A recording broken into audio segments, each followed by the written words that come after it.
My name is Fiona, and I am 33 years old.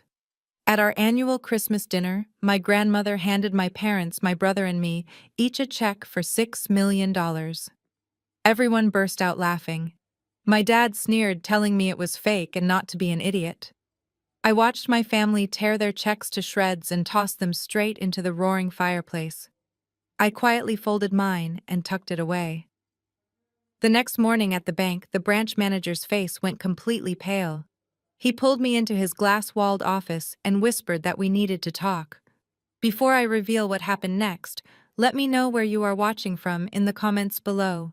Hit like and subscribe if you have ever had to survive a toxic family that constantly underestimated your worth.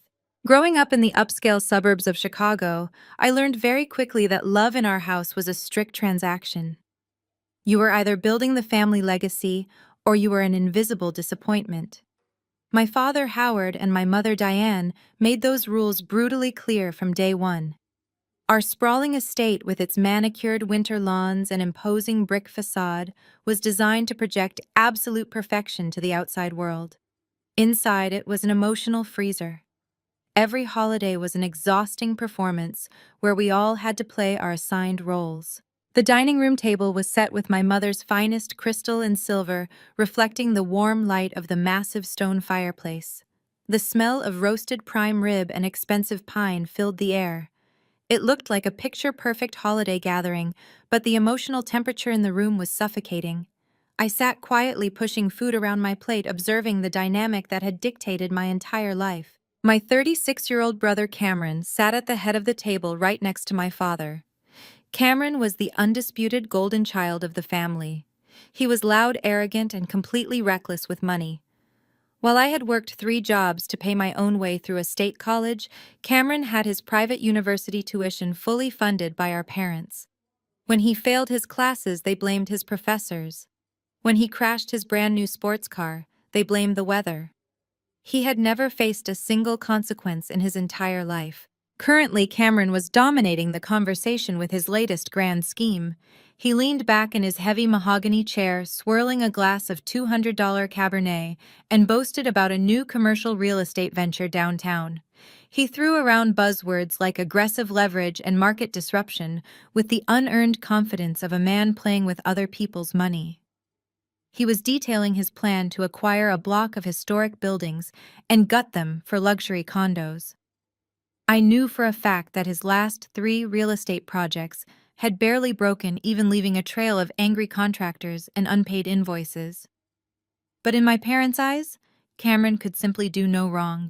My father Howard beamed at him with the kind of absolute pride I had spent my entire childhood chasing but never receiving. That is exactly the kind of aggressive expansion this family needs. Cameron, my father proclaimed, raising his glass in a toast. You have the vision to secure the legacy. Do not worry about the short-term capital requirements. I will happily bankroll the initial phases. We need to keep pushing forward and showing the city what we are made of. I sat there listening to my father promise hundreds of thousands of dollars to fund my brother's delusions. I had actually come to dinner tonight with my own good news. After years of grinding through the highly competitive tech industry, I had just been promoted to lead user experience designer at a major international software firm. It was a massive milestone. I had earned this role through grueling 60-hour work weeks, late-night coding sessions, and sheer unrelenting determination. I was managing a team of 20 developers and pulling in a salary that provided me with absolute financial independence. I was incredibly proud of myself. I waited for a rare lull in Cameron's endless monologue and gently cleared my throat, hoping to share my achievement.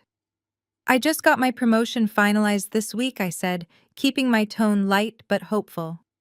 I am officially the lead user experience designer for the new global platform launch. I am going to be running the entire digital architecture division. My mother Diane did not even look up from cutting her steak. That is nice, dear, she said with a dismissive wave of her perfectly manicured hand. But drawing buttons on a computer screen is hardly the same as acquiring real estate. Cameron is building tangible assets. He is building a real empire. You should really think about finding a wealthy husband who can provide for you instead of playing around with these little tech hobbies. The insult burned hot and sharp in my chest, but I was entirely used to it. Every single achievement of mine was systematically minimized to prop up my brother's fragile ego. If I won an industry award, it was deemed cute. If Cameron successfully tied his own shoes without tripping, it was declared a stroke of absolute genius. My fiancé Ian, who could not make the dinner due to a severe winter storm delay in Denver, had warned me not to expect validation from them. He always told me my worth was not determined by their inability to see it. He was a deeply supportive partner, and he was entirely right. But it still stung to sit at your own family table and feel completely invisible. I took a slow sip of water, refusing to let them see my frustration. I reminded myself that I did not need their money or their approval to survive. I had built my own life brick by brick. But the blatant disrespect still hung heavy in the air, settling over the table like toxic dust. Sitting at the far end of the long table was my grandmother Beatrice. She was 82 years old and wearing a simple pearl necklace over a sharp gray wool cardigan. My parents treated her like a senile burden, a nuisance they simply had to tolerate during the holidays for the sake of appearances. They constantly spoke over her, rolled their eyes when she told stories from her youth, and assumed her mind was completely gone. Because her physical movements had slowed, they wrongly concluded that her mental acuity had faded as well. They thought she was just a frail old woman slowly fading away into the background of their vibrant, successful lives. They were monumentally wrong. Beatrice had been completely silent throughout the entire meal.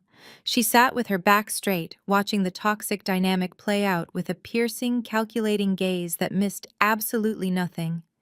She had seen my father blindly hand over his wealth to a fool. She had seen my mother cruelly dismiss my hard-earned success.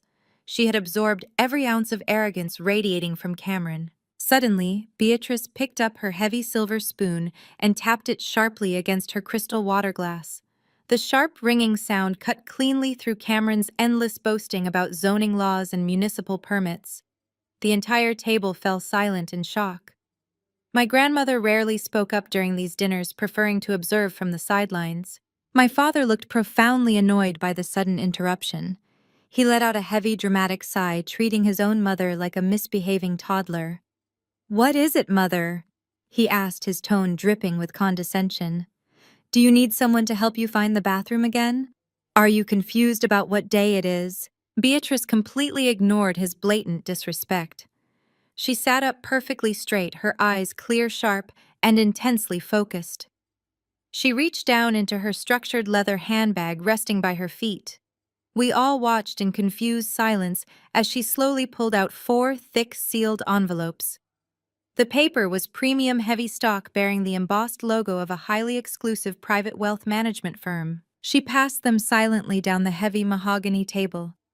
She handed one to my father, one to my mother, one to Cameron, and finally the last one to me. I held the crisp envelope in my hands, noting my name written across the front in her elegant, remarkably steady cursive handwriting. "I have been listening to you all talk about legacy and wealth and power all evening," Beatrice said, her voice remarkably steady, cold, and commanding. "I have listened to you boast about your investments. I have watched how you treat each other. I have decided it is time to distribute my liquid assets. I am not getting any younger, and I want to see exactly how you handle your inheritances while I am still here to witness it with my own 2 eyes." My brother snorted loudly, clearly amused by the idea of this frail old woman giving us anything of substantial value. He assumed she was handing out $50 savings bonds, or perhaps a few shares of ancient stock she had held onto for decades. He casually ripped open his envelope, tearing the heavy paper with careless force, expecting a minor holiday tip. I opened mine, carefully sliding my finger under the flap to preserve the envelope. Inside was a standard bank check, but the numbers printed across the center box made my breath catch violently in my throat. I blinked hard, sure my eyes were playing tricks on me in the dim lighting of the dining room. I read the zeros again, counting them one by one to make sure I was not hallucinating. It was a check made out directly to me for exactly $6 million. I looked up, my heart pounding wildly against my ribs. I glanced across the table. Cameron was staring at his piece of paper, his arrogant smirk frozen in place. My father had gone completely silent, his mouth slightly open as he processed the astronomical number printed before him. My mother simply stared at the check in her hands, looking as though the air had been entirely knocked out of her lungs. $6 million, each. $24 million sitting casually on the dining room table next to the cranberry sauce and the dinner rolls. The sheer magnitude of the wealth Beatrice had just casually dropped into our laps was paralyzing. No one spoke. The only sound in the massive room was the crackle and pop of the burning logs in the fireplace. We were all holding small pieces of paper that had the power to instantly change the trajectory of our entire lives. The heavy silence holding the room hostage shattered the moment Cameron threw his head back and let out a booming theatrical laugh. It was a harsh, grating sound that bounced off the vaulted ceiling and completely destroyed whatever fragile piece remained at the dinner table. He picked up the piece of paper, holding it between his thumb and index finger as if it were a dirty napkin. He waved the check in the air like a cheap novelty prop purchased from a joke shop.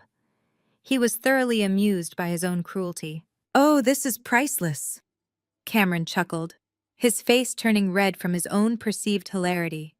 He slapped his hand against the mahogany table, making the crystal wine glasses rattle. $6 million. Really, Grandma? I knew you were getting a little forgetful lately, but I did not realize you had completely lost your grip on reality. Did you print these out from the internet? Or did you find a magical checkbook in the attic? I sat frozen, watching the ugly scene unfold. The disrespect was so casual, so ingrained in his personality, that he did not even hesitate to humiliate an 82-year-old woman in front of her entire family. I looked over at Beatrice, expecting to see hurt or confusion in her eyes. Instead, she sat perfectly still, her expression an unreadable mask of cold composure. She did not flinch. She did not defend herself. She simply watched him with the quiet intensity of a predator studying its prey. My father Howard let out a heavy sigh, rubbing the bridge of his nose, as if dealing with us was the greatest burden a man could bear. He reached over and snatched the check from Cameron's hand, examining it for a brief second before tossing it back onto the table with absolute disgust. He shook his head and looked at my mother, communicating a silent shared agreement that Beatrice had finally crossed the line from elderly eccentricity into full-blown dementia. Howard turned his sharp gaze toward me, catching the look of shock on my face. He pointed a thick finger in my direction, his voice dripping with his usual condescension. "Wipe that look off your face, Fiona," he snapped. "It is fake. Do not be an idiot. Your grandmother does not even know what year it is, let alone have $24 million sitting in a checking account. She has been living off my generosity for the last decade. This is just another one of her confused episodes. Do not humor her by pretending it is real." The sheer audacity of his statement made my blood boil. Beatrice had never lived off my father's generosity. She owned her own modest home on the other side of the city and lived quietly on her own terms. But in Howard's mind, anyone who did not actively generate massive corporate wealth was essentially a dependent. He had always viewed his own mother as a financial and social liability. Cameron leaned back in his chair, clearly feeling empowered by our father's validation. He picked up his check again, this time with a dangerous gleam in his eye. "You know what we do with fake money?" he asked, looking around the table like a ringmaster demanding the attention of his audience. "We get rid of it before it clutters up the house." To prove his point, Cameron dramatically gripped the edges of the heavy paper. With a loud, exaggerated tearing sound, he ripped the $6 million check right down the middle. He held up the two halves, making sure everyone was watching him. Then he placed them together and tore them again. He reduced the crisp document into useless, jagged quarters. He stood up from the table, his chair scraping loudly against the hardwood floor, and walked over to the massive stone fireplace. The fire was roaring, sending waves of heat into the dining room. Cameron stood before the flames, his silhouette casting a long, dark shadow over the holiday decorations. He tossed the torn scraps of paper directly into the fire. We all watched as the edges curled, blackened, and burst into bright orange flames. Within seconds, the check was reduced to nothing but gray ash floating up the chimney. Cameron dusted his hands together with a satisfied smirk, as if he had just performed a great public service. Howard watched his son with a look of deep approval. Not wanting to be outdone in his own home, my father picked up his envelope. He did not even bother opening it to look at the check inside. He simply ripped the entire envelope in half, applying brute force to demonstrate his absolute authority over the situation. He stood up, joined his golden boy at the fireplace, and tossed his pieces into the blazing inferno. "There," Howard said, returning to his seat and picking up his wineglass. "Now that the nonsense is out of the way, we can get back to discussing real business. Cameron, remind me about the zoning permits for your downtown project. I want to make sure my capital is being deployed efficiently." The casual destruction of the checks was sickening. Even if they firmly believed the money was entirely fake, tearing up a gift right in front of the person who gave it was a level of cruelty that I could hardly process. I looked over at my mother Diane, expecting her to at least offer a polite mediation to smooth over the social awkwardness. Instead, Diane let out an exasperated sigh, picking up her crystal wineglass with an elegant flick of her wrist. She rolled her eyes toward the ceiling, clearly annoyed that the focus of the evening had temporarily shifted away from their wealth and status. She did not tear her check up, but she treated it with equal disdain. She simply pushed the unopened envelope away from her plate, abandoning it next to her wineglass like a piece of discarded trash. She smoothed her napkin over her lap and turned her attention back to her prime rib, completely ignoring the fact that her mother-in-law was sitting just 3 feet away. "Well, that was certainly a bizarre interruption," Diane murmured, taking a delicate sip of her wine. "As I was saying before, we need to finalize the guest list for the spring gala. I absolutely refuse to seat the mayor next to that awful developer from the West Side." The conversation instantly shifted back to their shallow, high society concerns. It was as if the incident with Beatrice had never happened. They had collectively decided to erase her from the narrative of the evening. I sat there gripping my own envelope, my knuckles turning white.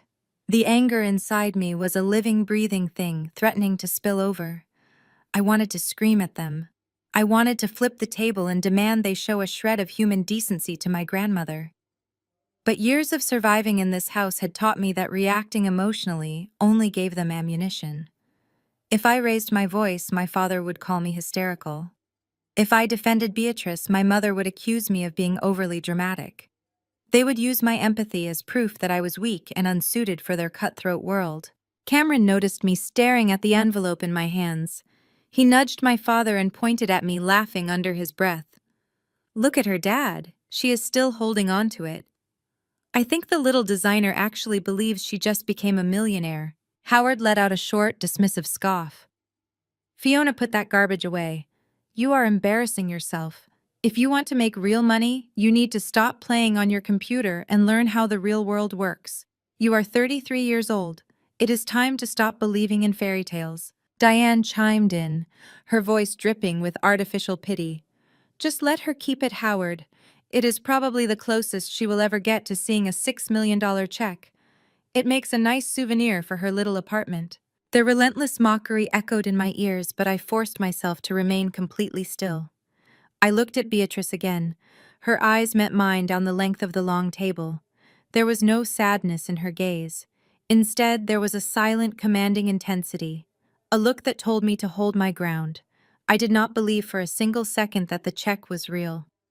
I knew Beatrice lived a modest life, and the idea of her possessing $24 million was logically impossible. But the reality of the money was entirely irrelevant to me in that moment. What mattered was dignity. What mattered was refusing to participate in their grotesque display of arrogance. "I will not throw it in the fire," I said, my voice low, but perfectly steady. Cameron rolled his eyes, pouring himself another glass of wine. "Suit yourself, loser. But do not try to cash it at your local credit union. They might lock you up for fraud." I ignored his taunt. I slowly folded the crisp paper, ensuring the edges met perfectly.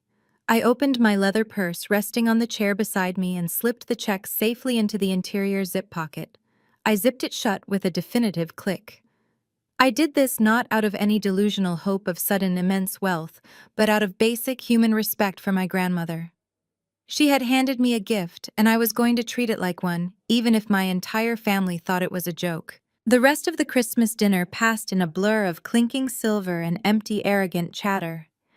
Cameron continued to outline his doomed real estate empire, while Howard nodded along, funding the disaster with his own massive ego. Diane complained about her social rivals and the incompetent staff at the country club. I ate the remainder of my food in total silence, contributing absolutely nothing to the conversation. I was simply counting the minutes until I could politely excuse myself and return to the peace of my own home, where my supportive fiancé Ian was waiting for my call. When the dinner finally concluded, I stood up and walked over to Beatrice. I leaned down and gently kissed her soft, wrinkled cheek. The scent of her classic lavender perfume was a sharp contrast to the suffocating arrogance of the room. "Thank you for the gift, Grandma," I whispered softly so the others would not hear. "I appreciate it." Beatrice patted my hand, her skin cool and dry. Her dark eyes locked onto mine, and for a brief second, I saw a flash of something incredibly sharp and dangerous lurking just beneath the surface of her calm exterior. "Keep it safe, Fiona," she replied, her voice barely above a whisper. "You are going to need it sooner than you think." I smiled politely, assuming it was just the sweet rambling of an old woman trying to maintain her dignity after a brutal public humiliation. I told my parents goodbye, ignoring their cold, dismissive nods, and walked out the heavy front doors into the freezing Chicago night. The bitter wind whipped around me, pulling the heat from my skin, but it felt infinitely better than the toxic atmosphere inside that house. I got into my car, turning the heater on high, and drove back to the city, my purse resting on the passenger seat beside me. I had completely forgotten about the folded piece of paper inside. It convinced the night was just another painful chapter in my family's long history of cruelty. I had absolutely no idea that the piece of paper in my purse was a loaded weapon waiting to be fired. The morning light filtering through my apartment windows was a harsh, icy gray. I woke up to the sound of my alarm buzzing, pulling me out of a restless sleep filled with disjointed dreams about burning paper and my brother's mocking laughter. The events of Christmas dinner still sat heavy in my chest, a toxic reminder of why I usually limited my visits home. I walked into the kitchen and poured myself a cup of black coffee, trying to shake the residual tension. Ian, my fiancé, had texted me late last night after his flight finally landed in Denver. He called me shortly after I woke up, his voice warm and grounding. I told him exactly what had happened at the dinner table. I described the arrogance, the casual cruelty, and the bizarre, dramatic tearing of the checks. Ian listened patiently, never interrupting.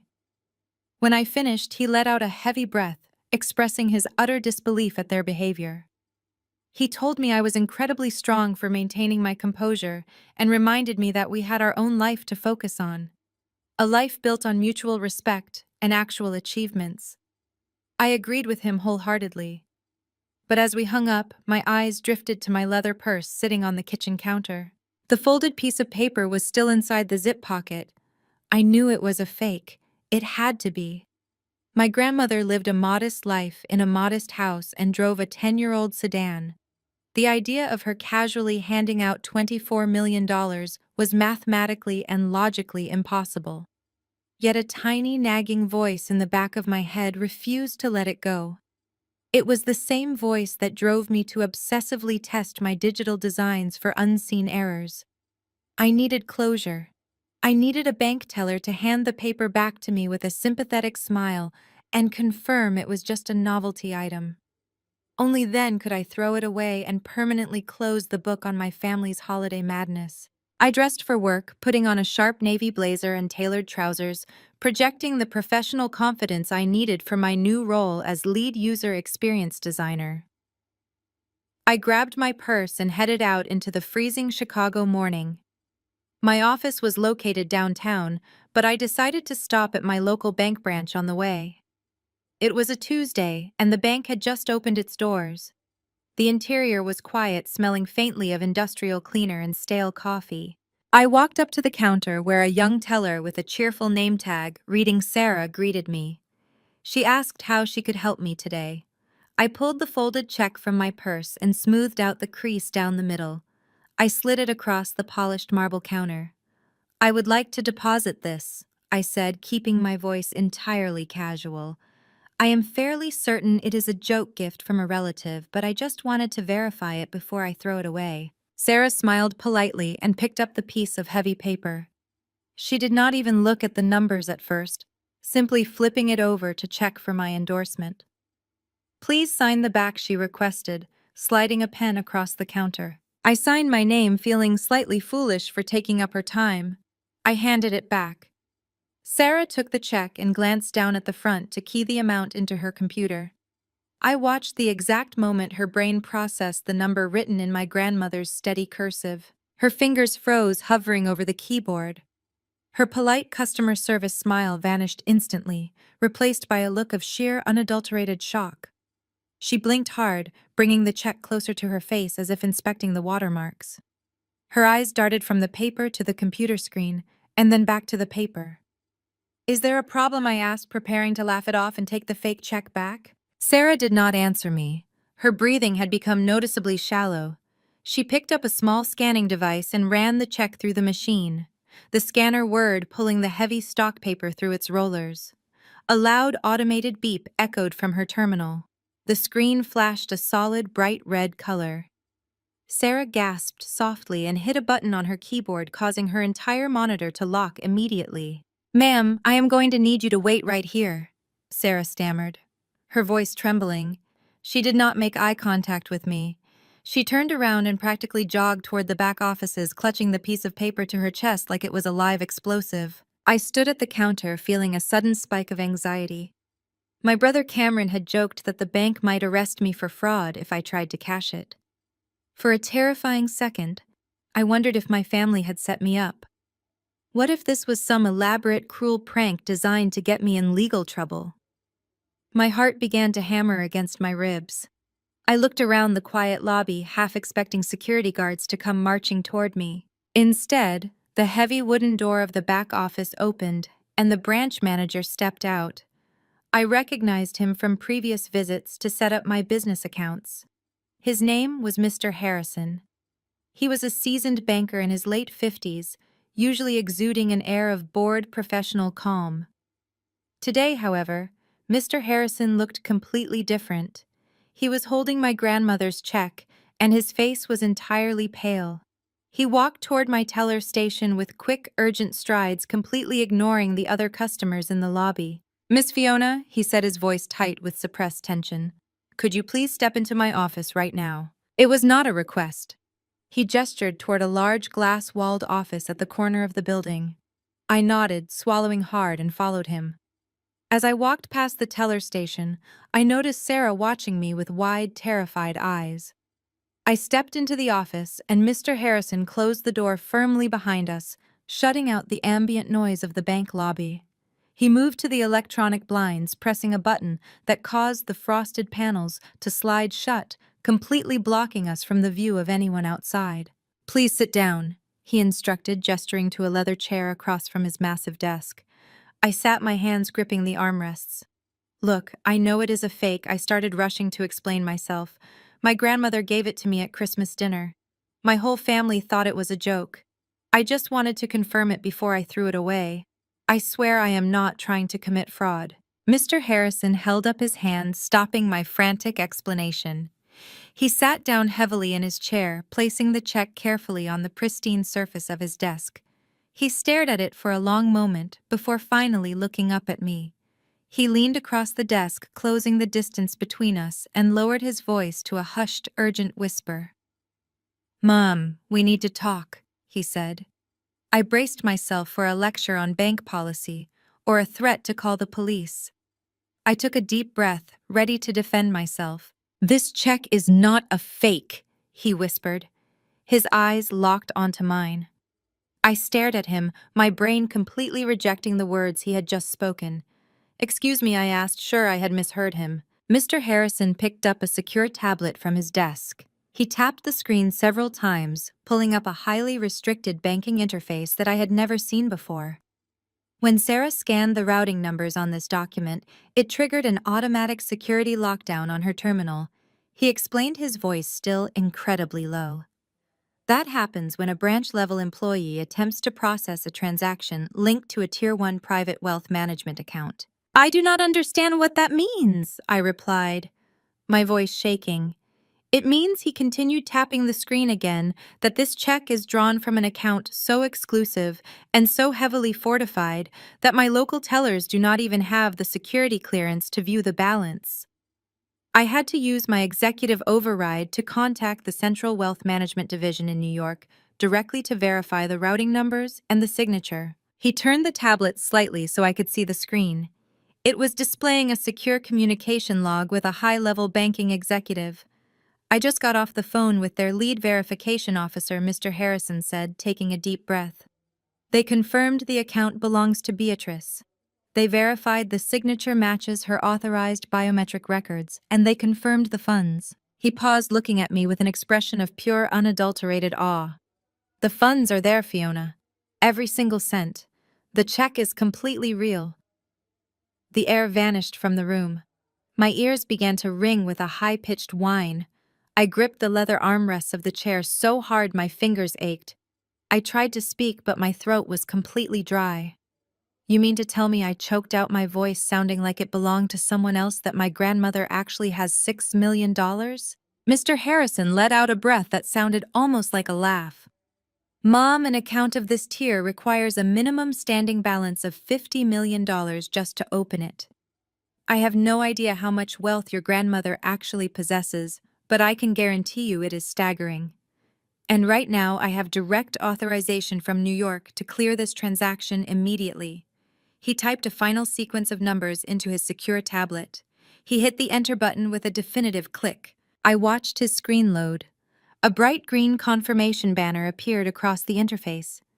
Mr. Harrison looked up at me, the color slowly returning to his face. The funds have officially cleared, he announced, his voice returning to a normal volume. The money has been transferred entirely into your primary account. I am going to need to upgrade your account status to our private wealth division immediately to handle a deposit of this magnitude, but it is done. I sat paralyzed in the leather chair. The reality of the situation crashed over me like a tidal wave. $6 million. It was sitting in my account. It was mine.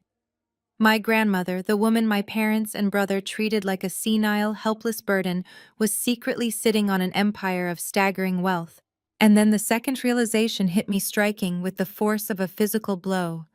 The fireplace, the mocking laughter, the arrogant tearing of heavy paper. My father and my brother had each held $6 million in their hands. They had burned $12 million to ashes simply to prove a cruel point. My mother had abandoned her $6 million next to a wine glass out of sheer spite. They had literally destroyed their own salvation out of pure, unadulterated arrogance. I was the only one who had kept the check. I was the only one who had shown Beatrice an ounce of basic respect. And because of that, I had just walked into a bank branch on a freezing Tuesday morning and walked out a multimillionaire. The loaded weapon in my purse had just been fired, and it was going to change absolutely everything. The loaded weapon in my purse had just been fired, and it was going to change absolutely everything. I walked out of the bank in a complete daze. The bitter Chicago wind hit my face, but I barely felt the cold. I drove straight home and sat on my sofa staring at my updated banking app. The numbers on the screen were indisputable: $6 million. I spent the next 3 days in a state of suspended animation. I went to work, I talked to Ian, and I kept the monumental secret locked tightly inside my chest. Ian noticed my distraction, but he simply held me close, assuring me that whatever was going on, we would handle it together. I did not call my parents to brag. I did not call my brother to gloat. I simply waited in the quiet sanctuary of my apartment to see what would happen next. The answer came exactly 3 days after our disastrous Christmas dinner. It was early Thursday morning when my phone buzzed on the nightstand. The caller ID flashed with my father's name. Howard rarely called me directly unless he needed to issue a command or express a disappointment. I answered with a knot of anxiety tightening in my stomach. "Your grandmother died last night," Howard stated. His voice was entirely flat, devoid of any recognizable human emotion. "She passed away in her sleep. The housekeeper found her this morning. We are hosting the funeral arrangements at the house today. Be here by noon. Do not wear that cheap gray coat you wore at Thanksgiving." He hung up before I could even process the words. Beatrice was gone. The shock hit me with a delayed physical force. My grandmother, the woman who had just silently handed out $24 million and watched her family burn it to ashes, had passed away peacefully in her sleep. A profound wave of genuine grief washed over me. She had been the only person in that family who possessed an ounce of integrity. I sat on the edge of my bed and let the tears fall, grieving the fierce, quiet woman who had used her final days to teach us all a lesson. When I arrived at my parents' estate at exactly noon, the atmosphere was sickening. The driveway was already packed with luxury vehicles belonging to event coordinators and catering companies. There was no quiet mourning. There were no hushed tones of respectful remembrance. There were no framed photos of Beatrice celebrating her long and vibrant life. Instead, the house buzzed with the frenetic energy of a high society event planner preparing for a major gala. My mother Diane was standing in the grand foyer barking orders at a team of florists. She was already dressed in a tailored black designer dress that looked like it belonged on a fashion runway rather than at a memorial service. "I said white lilies," Diane snapped, pointing a manicured finger at a terrified florist holding a massive arrangement. "These have a yellow undertone. They will clash horribly with the upholstery at the country club reception. Fix it immediately. The mayor is attending, and I will not have this family looking like we purchase our floral arrangements from a discount grocery store." She spotted me walking through the front door and let out a dramatic sigh as if my mere presence was an unbearable inconvenience. "Fiona, finally," she huffed, adjusting a diamond brooch on her collar. "Go to the dining room and help the caterers sort out the seating chart. I have placed the city council members at table 4, but I need to make sure they are seated next to the zoning commissioner. This funeral is the perfect opportunity to push through Cameron's permits while everyone is feeling sympathetic. Do not mess up the name cards like you did at the charity dinner last year." The sheer hypocrisy made my stomach turn. Beatrice had not even been gone for 24 hours, and Diane was already weaponizing her death for political and social leverage. My mother was treating the funeral like an exclusive networking event. She was compiling a guest list designed to maximize her social standing, ensuring that the wealthiest and most influential members of the Chicago elite would witness her performative grief. I walked past her without saying a word. The house was filled with strangers coordinating an extravagant spectacle for a woman they did not know and frankly did not care about. Beatrice had despised these types of flashy displays. She had lived a quiet life, preferring the company of a good book and a cup of tea over a room full of arrogant socialites trying to outdress one another. But Diane was determined to wring every drop of social currency out of her mother-in-law's, turning a moment of grief into a highly calculated networking event. I made my way down the long hallway toward the dining room, but stopped when I heard voices coming from my father's private study. The heavy oak door was left slightly ajar. I stood in the shadows of the corridor holding my breath and listened. Cameron was pacing frantically back and forth across the Persian rug. The arrogant swagger he had displayed at Christmas dinner was entirely gone. He sounded desperate, his voice pitching higher than usual. "The creditors are breathing down my neck, Dad," Cameron said, his footsteps thudding against the hardwood floor. "They are threatening to pull the bridge loan by Friday. If they do that, the entire downtown project collapses. The holding company will fold, and I will be personally liable for the deficit. I need cash immediately. I cannot wait for a protracted probate process." I heard the distinct sound of liquid being poured into a crystal tumbler. My father spoke, his tone calm and calculating. "Relax, Cameron. You are panicking over nothing. Beatrice dying right now is actually the best thing that could have happened for your timeline. The timing is a literal godsend. I pressed myself flat against the wall, feeling a fresh wave of disgust. My father was openly referring to his own mother's death as a convenient financial bailout. We both know she had the standard family trust set up, Howard continued, ice clinking in his glass. Even with her modest lifestyle, she has the house in Oak Park, the retirement accounts, and whatever cash she hoarded away over the last decade. It has to be worth at least 4 or 5 million in liquid assets. As her only son, I am the primary executor. I can authorize an emergency disbursement to your LLC the minute the death certificate is filed. We will use the estate as collateral to stall your creditors by tomorrow afternoon. Cameron let out a long, shaky breath of profound relief. The sound of his exhale was loud enough to echo into the hallway. Thank God. Seriously, Dad, she finally did something useful for this family. I was looking at total bankruptcy. The bank was threatening to seize my personal assets by the end of the month. Do you think there is any chance she left a portion to Fiona? I know she always had a soft spot for her. Howard scoffed, a harsh, dismissive sound that made my chest tighten with familiar resentment. Absolutely not. Beatrice knew Fiona is a lost cause. She would not waste real capital on a girl who draws shapes on a computer for a living. Fiona does not have the stomach for real wealth anyway. The estate will be divided between you and me exactly as it should be. We will inject the capital directly into your real estate firm, secure the family legacy, and move on. This is exactly what we needed to get over the hump and silence those pathetic investors. I stood outside the study door listening to them carve up an inheritance they firmly believed was waiting for them. The arrogance was blinding. They were completely convinced that Beatrice had lived a standard upper-middle-class existence and had left a predictable conventional will. They thought her entire net worth amounted to a few $1,000,000 tied up in a suburban house and some mutual funds. They had absolutely no idea that the real wealth, the staggering astronomical fortune she possessed, had already been distributed. They had no idea that they had literally held their salvation in their hands just 3 nights ago. They had mocked her, called her senile, and thrown $6 million into a blazing fire out of pure, unadulterated ego.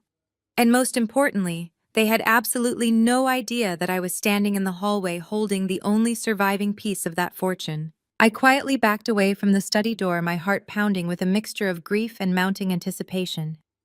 Let them plan, I thought to myself. Let them make their promises to their creditors. Let Diane order her expensive white lilies and invite the mayor. Let them put on their grotesque theatrical display of mourning for the entire city to see. They were building a house of cards on a foundation of pure greed.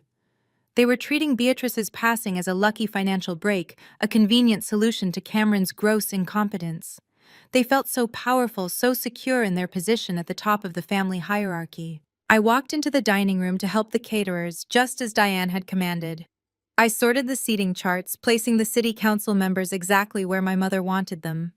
I played the role of the quiet, obedient scapegoat perfectly. I kept my face blank and my voice low, enduring their sharp commands and dismissive waves throughout the entire afternoon.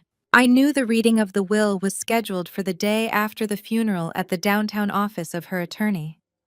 I knew that they were walking blindly toward an absolute cliff. The $24 million was gone. The liquid estate they were counting on to save Cameron from total ruin had been burned to ashes by their own hands. I just had to wait for gravity to take over. The day after the funeral arrived with a bitter, biting chill that swept off Lake Michigan and rattled the heavy glass windows of the downtown financial district. I rode the elevator up to the 42nd floor of one of Chicago's most prestigious law firms, keeping my hands neatly folded in the pockets of my dark wool coat. I stepped into the sprawling reception area of Bradley and Associates. The office was an intimidating display of old money and corporate power, featuring dark mahogany-paneled walls, leather seating, and sweeping panoramic views of the city skyline. It was exactly the kind of environment my father Howard respected. To him, leather and mahogany signaled submission and compliance. My parents and my brother were already waiting in the private conference room when I was escorted inside. The atmosphere was thick with palpable, restless greed. There was not a single trace of mourning in the room. No one was dabbing their eyes with tissues or sharing fond memories of Beatrice. Instead, the energy mirrored the frantic anticipation of lottery winners waiting to claim a massive jackpot. Cameron was pacing the length of the long, polished conference table. He was dressed in a tailored suit that he absolutely could not afford, aggressively tapping away on his smartphone. I watched him fire off message after message. He was undoubtedly texting his furious creditors and the anxious investors of his failing real estate venture. I could easily imagine the promises he was making. He was likely assuring them that a massive influx of liquid capital was mere minutes away, guaranteeing that the family estate would cover all his outstanding debts and fraudulent bridge loans. His arrogant swagger had fully returned, fueled by the absolute certainty of his impending wealth. Howard sat at the head of the table, naturally claiming the position of absolute authority. He was reviewing some spreadsheets on his tablet, periodically checking his heavy gold watch with obvious annoyance. He wanted the asset transfer completed immediately so he could deploy the capital to salvage his son's disastrous business choices.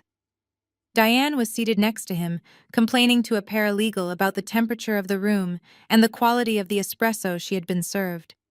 She was treating the legal staff like her personal catering team, completely oblivious to the solemn nature of a will reading. I took a seat at the far end of the table, placing my purse carefully on the floor beside my feet.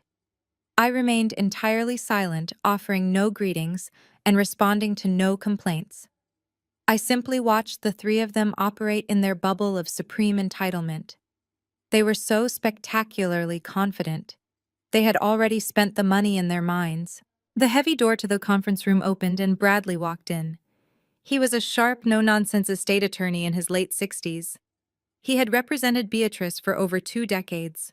He wore a crisp gray suit and carried a single surprisingly thin manila folder. Bradley possessed a cold, calculating intelligence.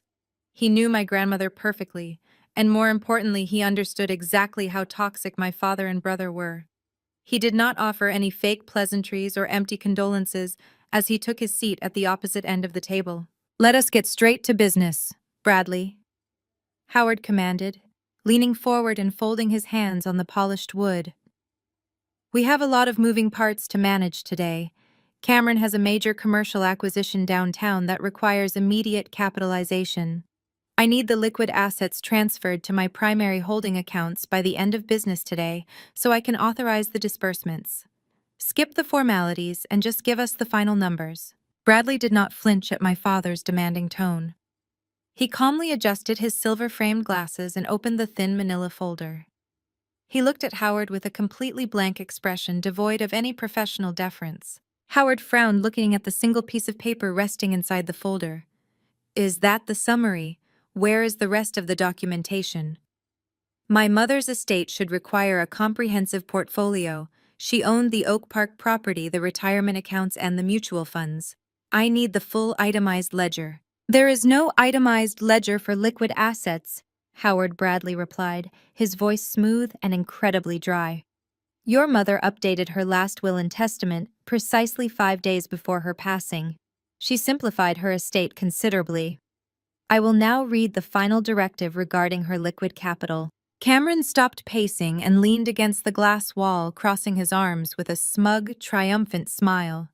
He was ready for his bailout. Diane paused her complaints and leaned in, eager to hear the exact dollar amount that would elevate her social standing. Bradley cleared his throat and looked directly at my father.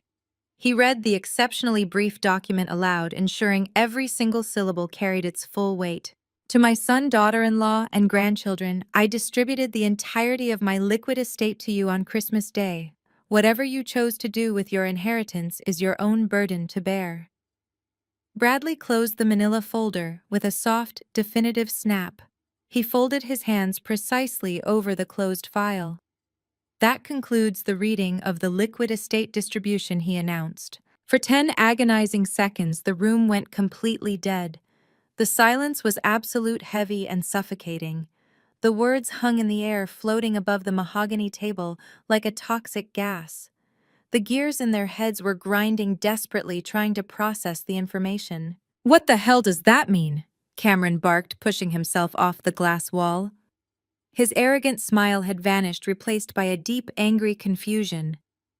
"Distributed on Christmas Day. She gave us fake checks on Christmas Day. It was a senile joke. Stop playing games and read the actual numbers. Bradley looked at Cameron with an expression of pure icy pity. They were not fake checks, Cameron. They were drawn directly from a Tier 1 private wealth management account. Your grandmother possessed a highly diverse portfolio that I have personally managed for 20 years. The checks she physically handed to each of you represented the absolute entirety of her liquid fortune. Howard's face drained of all color. The ruddy, arrogant flush in his cheeks vanished instantly, leaving his skin a sickly, grayish white. He gripped the edge of the conference table so hard his knuckles popped. He stared at Bradley, his mouth opening and closing without producing a single sound. He was a man who prided himself on absolute control, and he was entirely paralyzed by the realization crashing down upon him. Diane suddenly let out a sharp, gasping breath. Her hands flew to her mouth, her perfectly manicured nails pressing into her cheeks. "My God," she whispered, her voice trembling with rising panic. "The envelope." I left the envelope next to my wine glass. "The cleaning staff." I told the cleaning staff to throw away all the table scraps the next morning. It went into the trash. Cameron looked like he had been physically struck in the chest by a sledgehammer. He stumbled backward, hitting the glass wall behind him. His eyes were wide and frantic, darting around the room as his brain finally connected the horrifying dots. He looked at the floor, then at his hands, then at my father. "The fire," Cameron choked out, his voice sounding small and completely broken. "The fireplace. Dad, we threw them in the fire. We tore them up and threw them in the fire." The reality of their actions descended upon the room with crushing, devastating force. They had not just lost an inheritance, they had actively, physically destroyed it with their own hands. They had burned their salvation to ashes out of pure spite and monumental arrogance. Howard suddenly shot up from his chair, knocking it backward onto the thick carpet. "No!" he roared, slamming his fists onto the table. "No. That is impossible. My mother did not have that kind of money. She lived in a basic house. She drove an old car. You are lying. This is a mistake." "It is not a mistake," Howard Bradley replied, his voice remaining entirely calm and unaffected by my father's outburst. "Your mother was a brilliant silent investor. She preferred a modest lifestyle, but her market instincts were unparalleled. The checks she gave you were entirely real." "How much?" Cameron yelled, taking a threatening step toward the attorney. He was hyperventilating, his chest heaving under his expensive suit. His eyes were completely wild with desperation. How much was on those checks? I did not even look at the numbers. How much did we burn? Bradley adjusted his glasses and looked at Cameron dead in the eye. "Exactly $24 million, $6 million per person, which, as Beatrice explicitly instructed, was physically handed to each of you in perfect legal compliance with her distribution wishes. You were given your inheritance. The fact that you chose to incinerate it is, as the will states, entirely your own burden to bear." Cameron let out a sound that was half scream and half sob. He grabbed his own hair, pulling at the roots as his legs gave out beneath him. He collapsed into one of the leather chairs, burying his face in his hands. He was ruined. The investors would tear him apart. The creditors would seize his properties. He had just burned $6 million of pure, untethered salvation. Howard stood frozen, hovering over the table. The great patriarch, the brilliant businessman, had just incinerated a fortune because he wanted to mock an elderly woman. The absolute humiliation and financial devastation radiated from him in waves. Diane was openly weeping now, her face buried in her expensive handbag, grieving the loss of money she had treated like garbage just days prior. I sat quietly at the end of the table, my hands resting neatly in my lap. I did not smile. I did not gloat. I simply watched the structural foundation of my toxic family collapse under the weight of their own spectacular hubris. The $24 million was gone.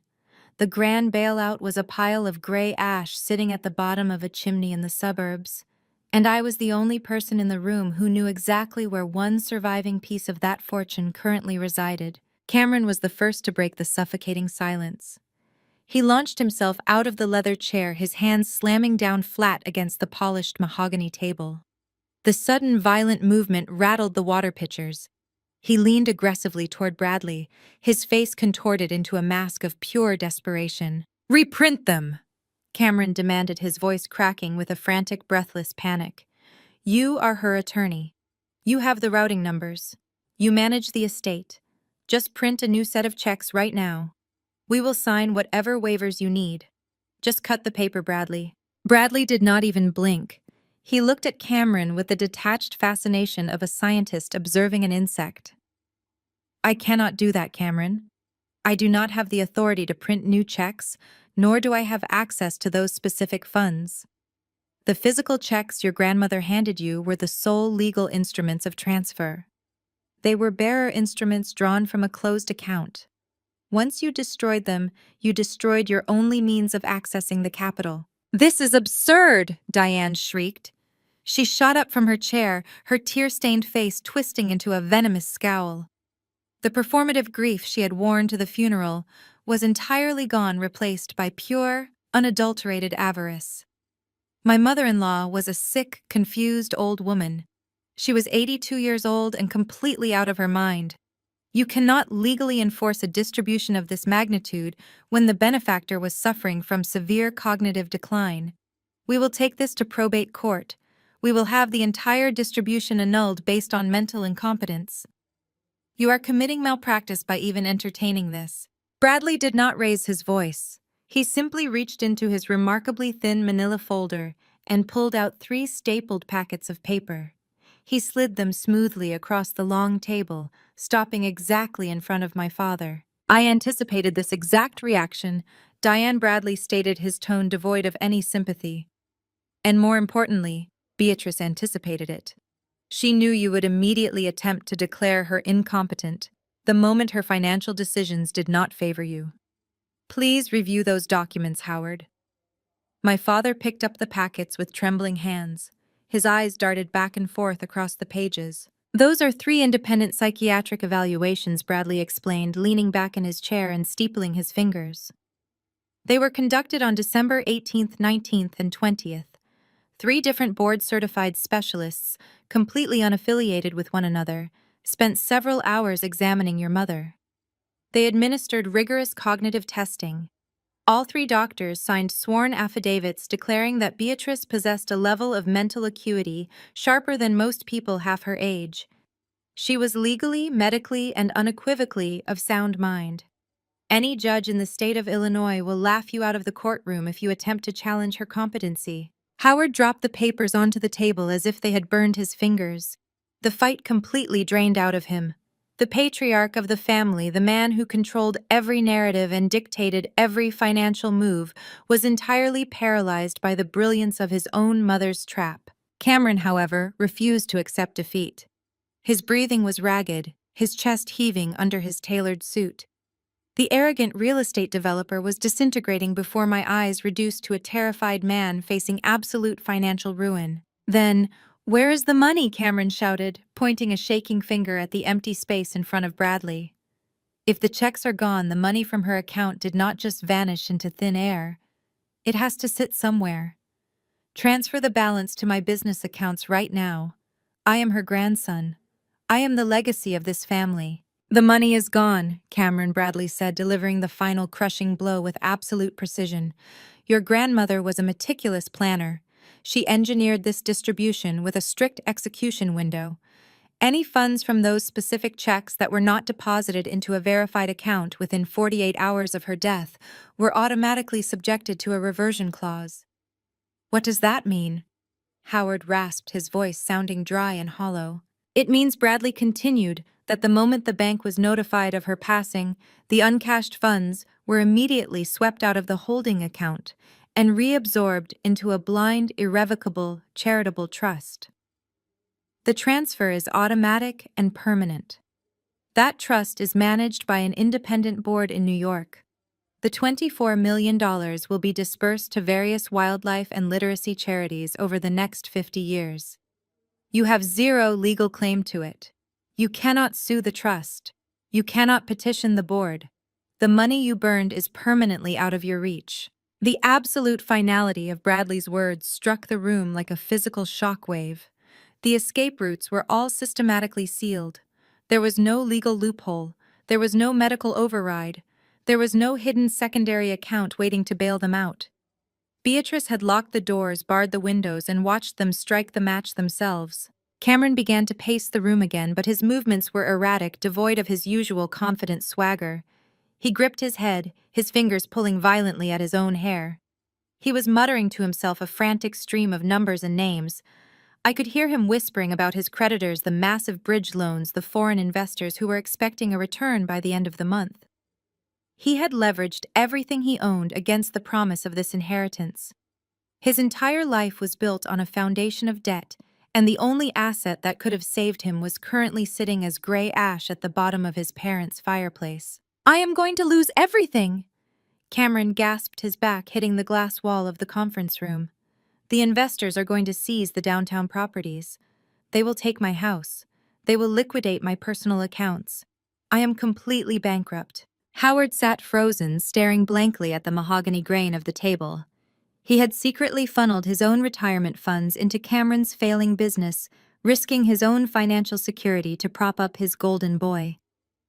He had taken out secret secondary mortgages on the family estate just to keep Cameron afloat, entirely confident that Beatrice's millions would replenish his accounts. He was drowning right alongside his son. Diane buried her face in her hands, her shoulders shaking with silent, wretched sobs. She was not crying for Beatrice. She was not crying for the loss of a loved one. She was mourning the loss of her social status. She was grieving the country club memberships, the luxury vacations, the designer clothes that would soon evaporate when the creditors came to collect on Howard's secret debts. I remained perfectly still at the far end of the table. I kept my breathing slow and measured, maintaining an expression of calm neutrality. I was watching a masterclass in karmic justice unfold in real time.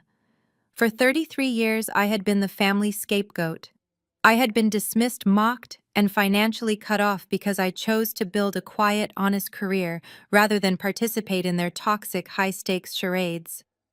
Now the architects of my misery were burying themselves in their own greed. Cameron stopped pacing.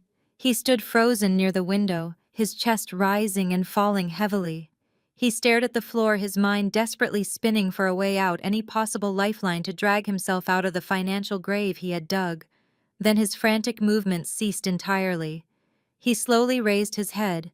His eyes darted from the center of the table past his weeping mother, past his paralyzed father, and slowly drifted down the length of the long room. He remembered Christmas night. He remembered the roaring fire, the mocking laughter, the sound of heavy paper tearing. He remembered demanding I throw my envelope into the flames. He remembered that I had quietly refused. He remembered that I had folded my check, placed it inside my leather purse, and zipped it shut. Cameron's bloodshot eyes locked directly onto mine. The air in the room seemed to drop 10 degrees. The shift in his expression was immediate and terrifying. The blind panic twisting his features morphed violently into a dark, predatory focus. He was no longer looking at his sister. He was looking at a walking, breathing bank vault. Howard, sensing the sudden change in the atmosphere, slowly lifted his head. He followed the trajectory of Cameron's gaze, his eyes tracking down the table until they rested on me. The realization hit him a second later. The patriarch's posture instantly straightened, the fog of defeat clearing from his eyes as a desperate, calculating light ignited within them. Diane lowered her hands from her tear-streaked face. She sniffled, wiping her ruined makeup, and turned her head to follow her husband's stare. All 3 sets of eyes were now fixated entirely on me. The silence stretched thick and dangerous. Nobody breathed. Nobody moved. They were mentally rewinding the events of that holiday dinner, confirming the singular, undeniable truth that was currently staring them in the face. I was the only person who had treated Beatrice with respect. I was the only person who had walked out of that house with an intact piece of paper. I did not shrink under their collective stare. I sat with my back perfectly straight, my hands resting neatly in my lap. I met Cameron's desperate gaze with absolute, unwavering calm. The power dynamic in our family, a rigid hierarchy that had been violently enforced since the day I was born, shattered into a million pieces. The golden boy was bankrupt. The wealthy patriarch was drowning in secret debt. The image-obsessed mother was facing absolute social ruin. And the invisible, disappointing daughter sitting at the end of the table was holding exactly $6 million of cleared, verified, untethered liquid cash. Cameron took a slow, deliberate step toward me, his hands curling into fists at his sides.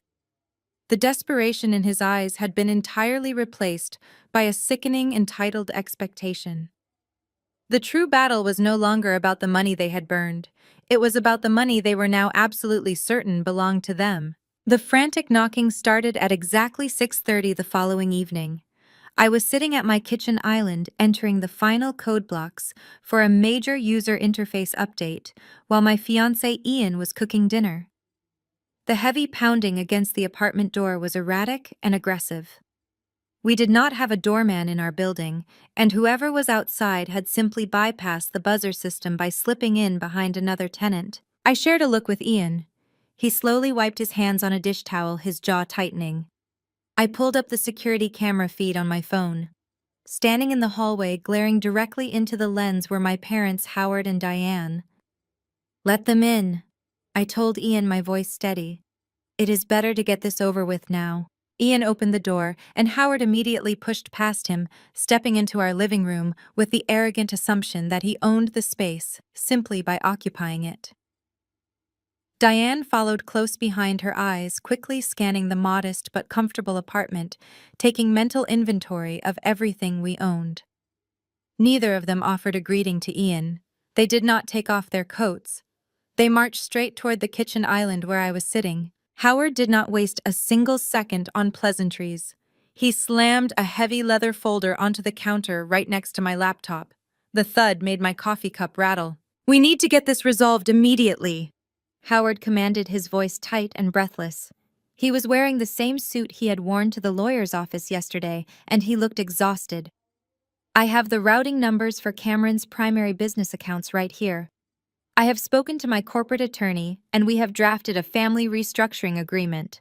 We need you to initiate a wire transfer for exactly $4.5 million by 8 o'clock tomorrow morning." I stared at the leather folder, then slowly looked up at my father. I leaned back in my chair, crossing my arms.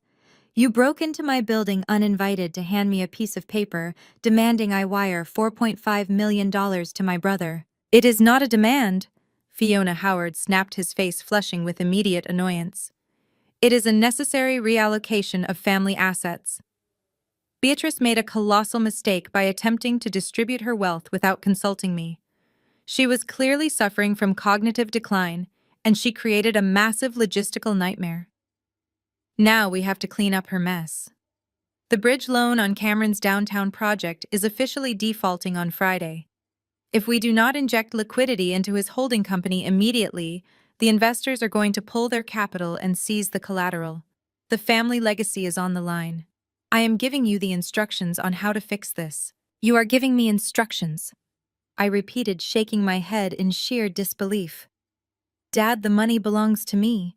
It is in my personal account. It is not family capital. You have absolutely zero authority over it." Diane let out a sharp, dramatic sigh, stepping forward and placing her hand flat against the counter.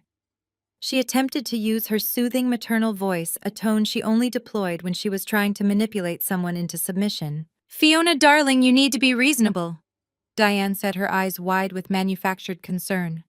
"You are entirely overwhelmed by this situation, and you are not thinking clearly. We understand that this is a lot of money, and we do not expect you to hand over all of it. We are perfectly willing to let you keep $1.5 million. That is more than enough for you. You can buy a nice little house and invest the rest into your little design career." "My little design career," I echoed, feeling the familiar heat of anger rising in my chest. "Yes," Diane continued, completely oblivious to my rising fury. "You draw buttons on computers, Fiona. It is a cute job, but it is not a real business. Cameron is building skyscrapers. He is developing commercial properties. He is building the Blackwell Empire. You cannot possibly understand the intense pressure he is under. He has massive overhead and incredibly aggressive investors. He needs that capital to secure his legacy. You simply do not need $6 million to live your quiet little life. Family requires sacrifice. It is time for you to step up and do the right thing for your brother. I looked at my mother, truly seeing her for what she was. She was not asking for a favor. She was demanding my submission. She fully believed that my entire existence, my financial security, and my autonomy should be cheerfully sacrificed to prop up her golden boy's spectacular failures.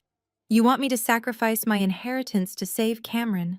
I asked, my voice dropping to a dangerous whisper. Exactly, Howard interjected, leaning heavily against the counter. We knew you would understand once we explained the stakes.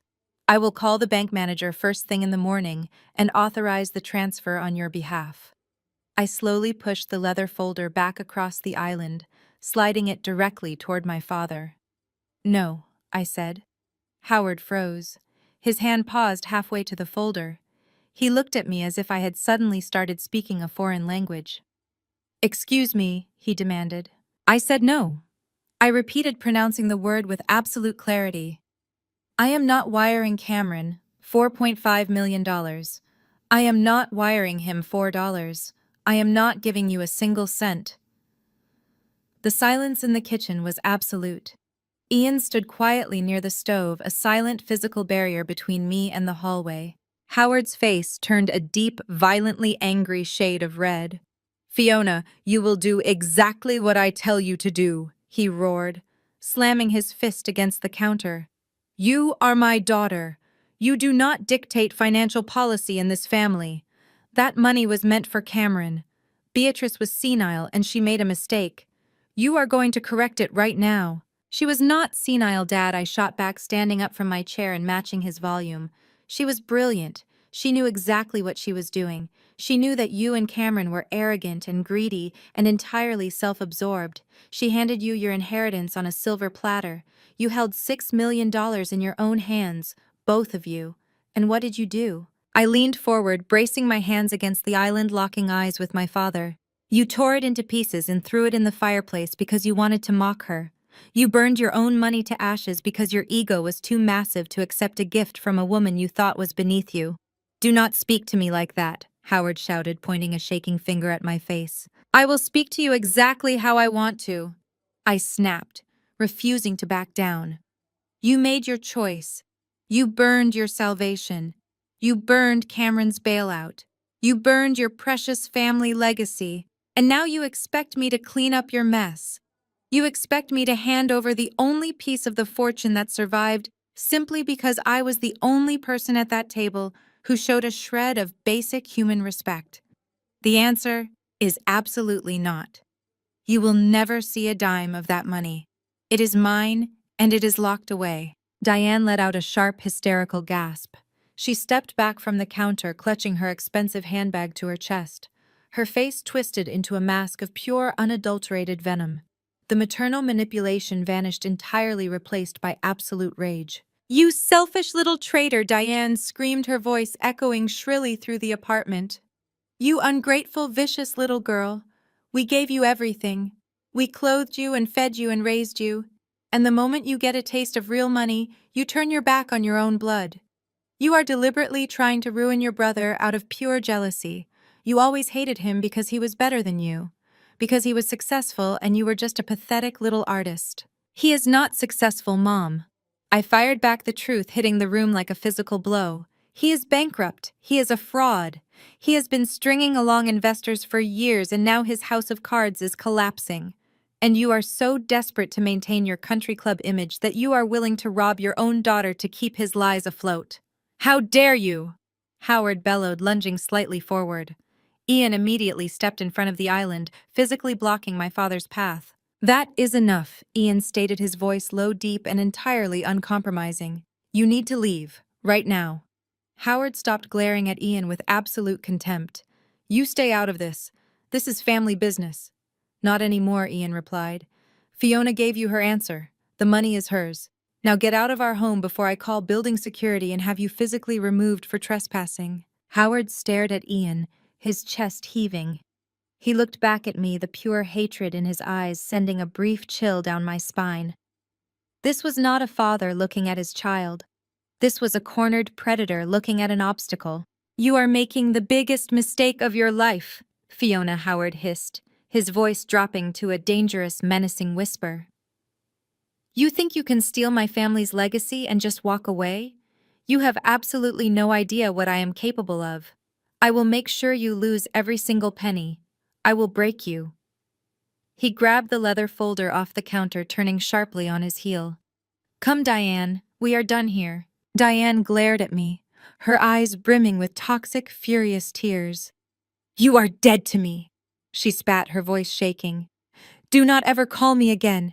They stormed out of the apartment, slamming the front door so hard the framed pictures on the hallway wall rattled. I stood in the kitchen, my heart hammering against my ribs, my hands shaking slightly from the adrenaline crash. I had done it. For the first time in 33 years, I had looked my parents in the eye and absolutely refused to submit to their abuse. Ian wrapped his arms around me, pulling me into a tight, protective embrace. He buried his face in my hair, holding me steady as the reality of what just happened settled over me. "You were incredible," he murmured, kissing the top of my head. "You set the boundary. You held the line." I hugged him back, resting my forehead against his chest. It felt like I had just survived a massive earthquake. The initial shockwave had passed, but the structural damage was permanent.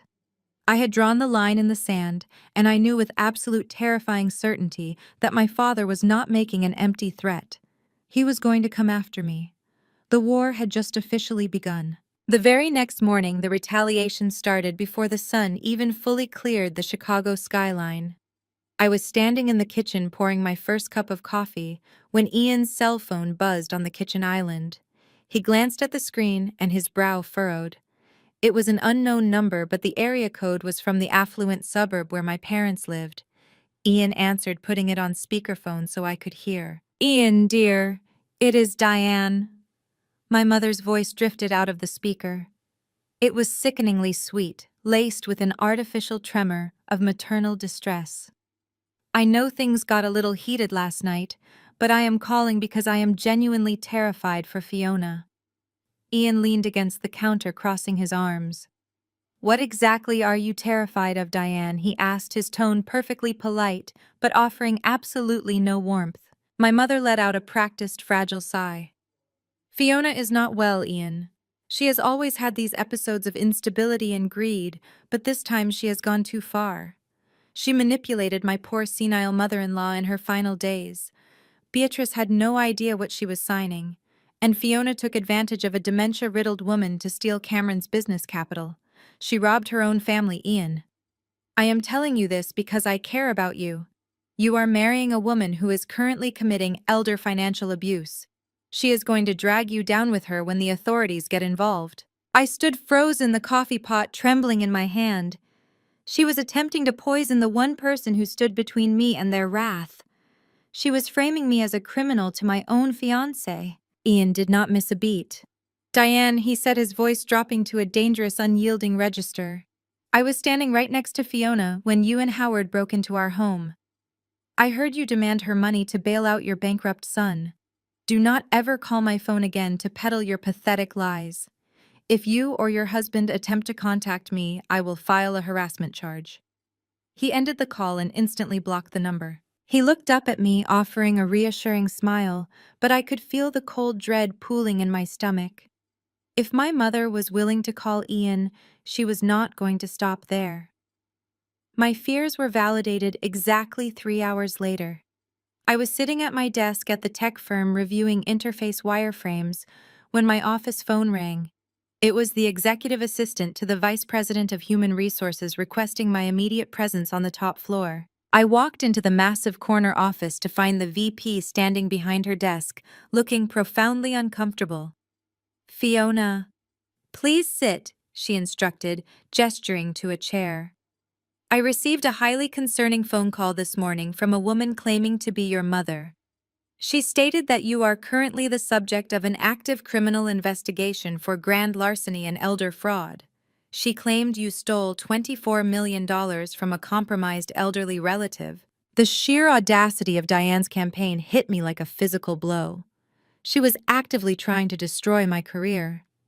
She was trying to strip away the independent life I had built so I would have no choice but to crawl back to them. I took a deep breath, forcing my hands to remain still on my lap. I looked my VP directly in the eye. "My mother is lying," I stated with absolute clarity. "My grandmother recently passed away and legally bequeathed her estate to me.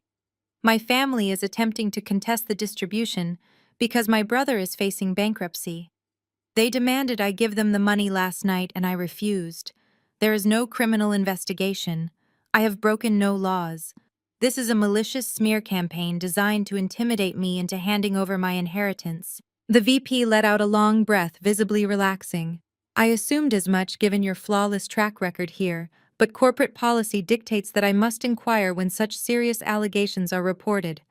I will document this as a domestic dispute and instruct reception to block all calls from anyone claiming to be your family. Your job is entirely secure, Fiona." I thanked her and returned to my desk, my heart hammering against my ribs. I had survived the professional ambush, but Diane was just getting started. By noon, the isolation tactics were deployed with terrifying efficiency. My personal cell phone began vibrating non-stop. It started with text messages and escalated to a relentless barrage of voicemails and social media notifications. My parents had mobilized the entire extended family and their affluent country club social circle. They had spun a narrative portraying Cameron as the hardworking victim and me as the greedy, manipulative villain who had swooped in to rob a dying woman. I opened my phone to find a message from my Aunt Martha. "How could you do this to your own brother?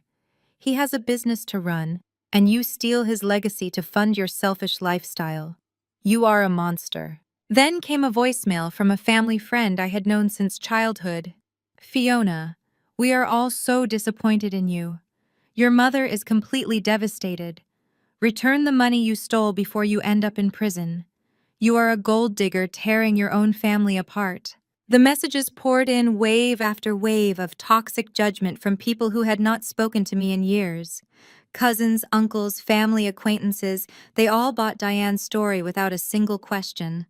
I was bombarded with words like thief, sociopath, and traitor. They accused me of leaving my brother destitute. They claimed I was dancing on my grandmother's grave. The psychological toll was immediate and crushing. I sat in a bathroom stall at work, clutching my phone, reading message after hateful message. It is one thing to know your parents are toxic, but it is an entirely different level of trauma to watch them successfully convince dozens of people that you are a monster. The sheer volume of the hatred made me question my own sanity. I felt the walls closing in. The social suffocation was designed to break my spirit, to make me feel so entirely alone and despised that I would surrender the money just to make the pain stop. I left work early, unable to focus on digital interfaces while my character was being publicly assassinated. When I walked through the door of my apartment, Ian took one look at my pale face and immediately sprang into action. He did not offer empty platitudes or tell me to just ignore them. He recognized that we were under siege, and he treated it like a tactical defense operation. "Give me your phone," Ian commanded gently, prying the device from my shaking hands. "You are not reading any more of these." He sat me down on the sofa, wrapping a heavy blanket around my shoulders, and went straight to work. He spent the next 4 hours sitting at the kitchen island, systematically documenting every single piece of harassment. He took screenshots of every hateful text message. He saved every threatening voicemail.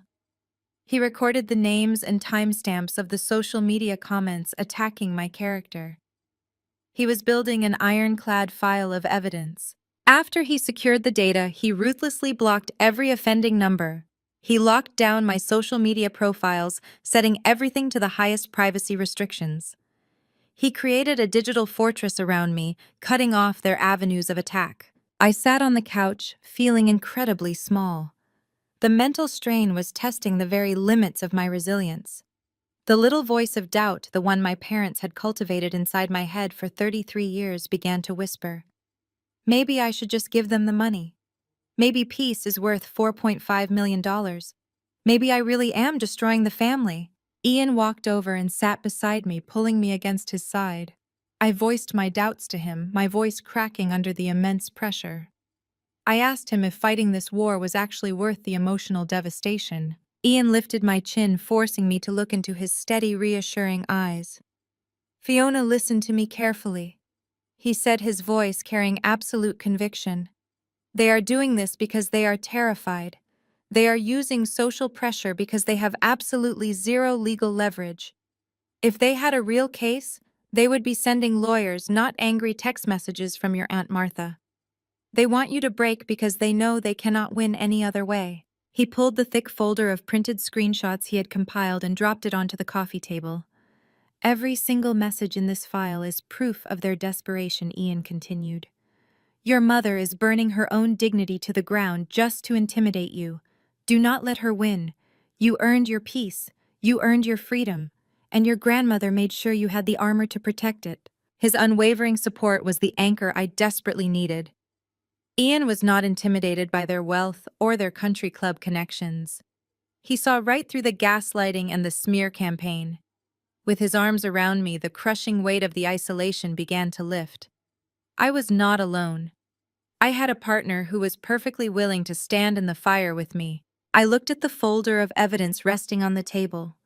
My mother thought she could use social pressure to force my surrender. She thought she could isolate me and destroy my reputation until I crumbled. But she had fundamentally miscalculated my strength.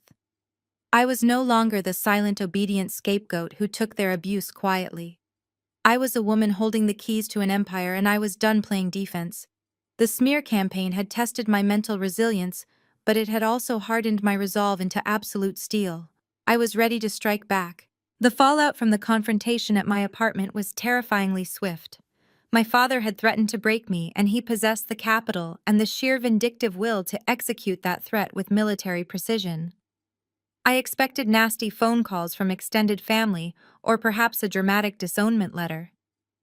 I did not expect a process server to ambush me outside my office building at 8 o'clock in the morning. I was holding a coffee, walking toward the revolving glass doors of my building, when a man in a beige trench coat stepped directly into my path. He confirmed my name, thrust a thick manila envelope into my hands, and walked away without another word. I stood on the sidewalk, the cold Chicago wind whipping around me, and opened the envelope. It was an emergency injunction filed in the Cook County Circuit Court. The plaintiff was Cameron. The defendant was me. The charge listed at the top of the document made my blood run instantly cold. Elder financial abuse and fraudulent inducement. Cameron was not just suing me for the money. He was actively attempting to destroy my life. He was filing a civil suit that carried massive criminal implications. The paperwork alleged that I had spent months manipulating a vulnerable 82-year-old woman, systematically isolating her from her loving family, to orchestrate the theft of her entire liquid estate. The narrative they spun was a grotesque work of fiction, painting me as a calculating predator who swooped in during Beatrice's final days to rob my own brother of his rightful legacy. I rushed up to my office, locked the door, and frantically read through the attached exhibits. The centerpiece of their lawsuit was a sworn medical affidavit. It was signed by a Dr. Eris Thorne, a prominent local neurologist. I recognized the name immediately. Dr. Thorne was a regular fixture at my parents' country club dinners and a frequent golf partner of my father's. The affidavit was devastating. Dr. Thorne claimed that he had informally evaluated Beatrice at a holiday gathering on December 20th, just 5 days before Christmas. He stated under oath that she was exhibiting severe signs of advanced dementia, profound confusion, and an inability to comprehend basic financial concepts. He concluded that she was entirely incapable of making independent legal or financial decisions on the day she distributed the checks. It was a blatant, fabricated lie. Beatrice had not attended a single holiday gathering with my parents in over 3 years, precisely because she despised their social circle. The document was completely backdated, a piece of manufactured evidence bought and paid for by my father to provide the legal leverage Cameron desperately needed. But to a judge looking at a sworn statement from a respected medical professional, it was enough to trigger immediate action. I pulled out my phone to call Ian when a notification popped up on the screen. It was an alert from my banking app. I tapped the icon to open my accounts, but the login screen froze. A bold red message appeared stating that access to my accounts had been temporarily suspended due to a court-ordered freeze. Panic. A cold, sharp spike of absolute terror shot through my chest. I tried to log into my business account, the one I used to pay for my software subscriptions and freelance contractors. Blocked.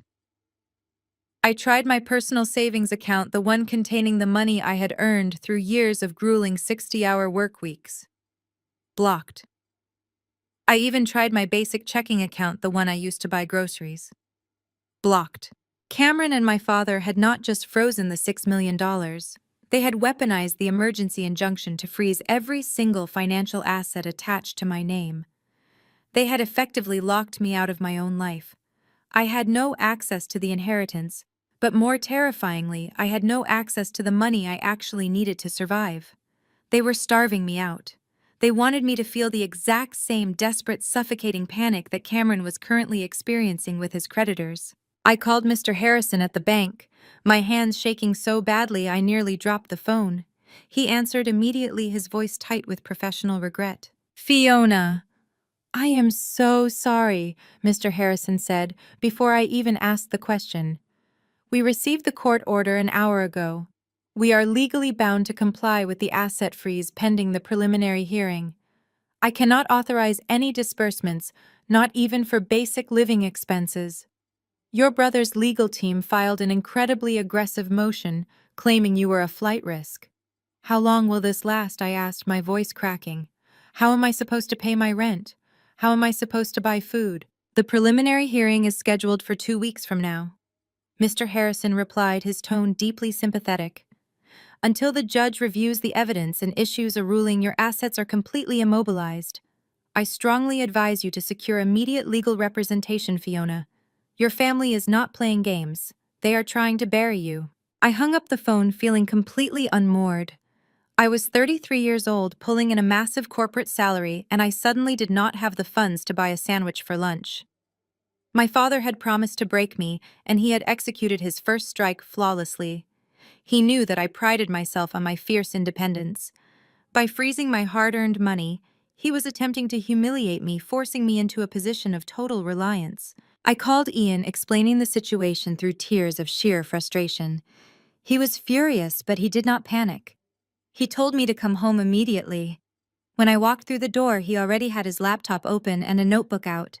"They want you to feel helpless," Ian said, pulling me into a hug. "But you are not. My accounts are not frozen. My salary is perfectly fine. We will use my money for rent, food, and bills. You are not going to starve, and you are certainly not going to surrender. We are going to fight this." His unwavering support stabilized me, but the reality of the legal battle loomed over us like a dark storm cloud. I was facing a protracted, expensive lawsuit against a family that possessed nearly limitless resources. Howard could afford to keep me tied up in litigation for years, bleeding me dry with attorney fees, until I was forced to settle just to survive. They had a corrupt doctor willing to commit perjury. I had nothing but a folded piece of paper and my own word. I needed a lawyer, but the cruel irony was that I could not access my own funds to pay a retainer. I felt trapped in a brilliantly designed legal cage. I sat on the couch, staring blankly at the wall, my mind racing through every possible scenario, trying to find a weak point in their attack. Then I remembered the name on the manila folder at the will reading. Bradley.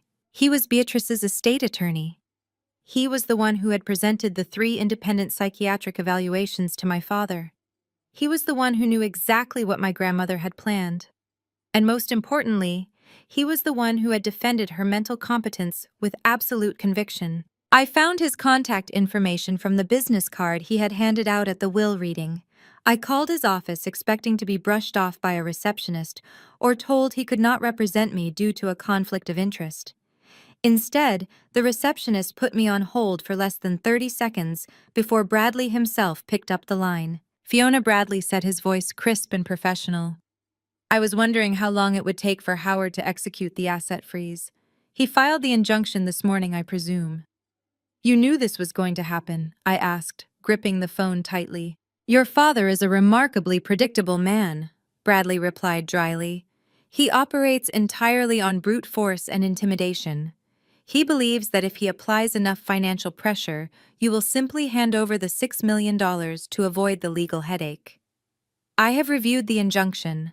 Dr. Thorne's affidavit is a spectacular piece of fiction.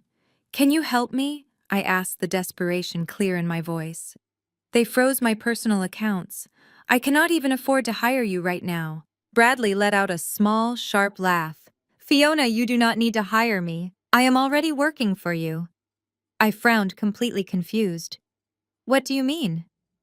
Your grandmother was a master tactician. Bradley explained, his tone shifting into something almost resembling warmth. She knew exactly what Howard and Cameron would do. She knew they would attempt to destroy you if you survived the Christmas dinner test. She did not just leave you a check, Fiona. She left you an arsenal. He paused, letting the words sink in. I need you to come to my office tomorrow morning at 9 o'clock sharp, Bradley continued. Use a side entrance to avoid any private investigators your father may have hired. We have a considerable amount of work to do. It is time to show you exactly what Beatrice was preparing while your family was busy underestimating her. I hung up the phone, a new spark of defiant hope igniting in my chest. Howard and Cameron thought they had me cornered. They thought freezing my bank accounts would break my spirit.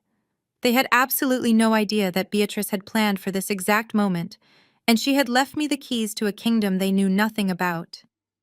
The trap had been sprung, but I was not the one locked inside it. The next morning, I walked through the biting wind of the Chicago financial district, pulling my wool coat tightly around myself. Following Bradley's precise instructions, I bypassed the grand revolving glass doors of his firm building and navigated down a narrow delivery alley. I found the unmarked service elevator he had mentioned. A security guard expecting my arrival nodded silently and swiped a keycard, granting me direct access to the executive floor. I stepped out into a quiet, dimly lit corridor, completely unseen by the public or any private investigators my father might have lurking in the main lobby. Bradley was waiting for me in a private boardroom at the end of the hall. The space was completely isolated from the rest of the bustling law firm. He sat at a round marble table, 2 cups of steaming black coffee resting on the polished surface. He looked entirely relaxed, reading a leather-bound dossier with the calm demeanor of a man who held all the winning cards. Please sit down, Fiona, he said, gesturing to the chair opposite him. I trust your journey here was undetected. I think so, I replied, taking the seat and wrapping my cold hands around the warm coffee mug. But Bradley, they froze everything. My personal savings, my business accounts. Cameron filed an injunction accusing me of elder abuse. They even got Dr. Thorne to sign a sworn affidavit claiming my grandmother was incompetent. I have absolutely no access to the $6 million or my own salary. Bradley took a slow sip of his coffee. He did not look surprised. He did not look concerned. A slight knowing smile played at the corners of his mouth. Your father is a very aggressive man, but he lacks imagination, Bradley stated, setting his mug down. Howard plays chess like a brute, simply trying to smash the pieces off the board. Beatrice, on the other hand, played a game they could not even comprehend. She anticipated this exact maneuver, Fiona. She knew the moment they realized they had burned their inheritance, they would attempt to weaponize the legal system against you. She predicted the injunction, the false medical claims, and the asset freeze. She knew her son and grandson were predictable, greedy monsters. I stared at him, trying to process his absolute calm.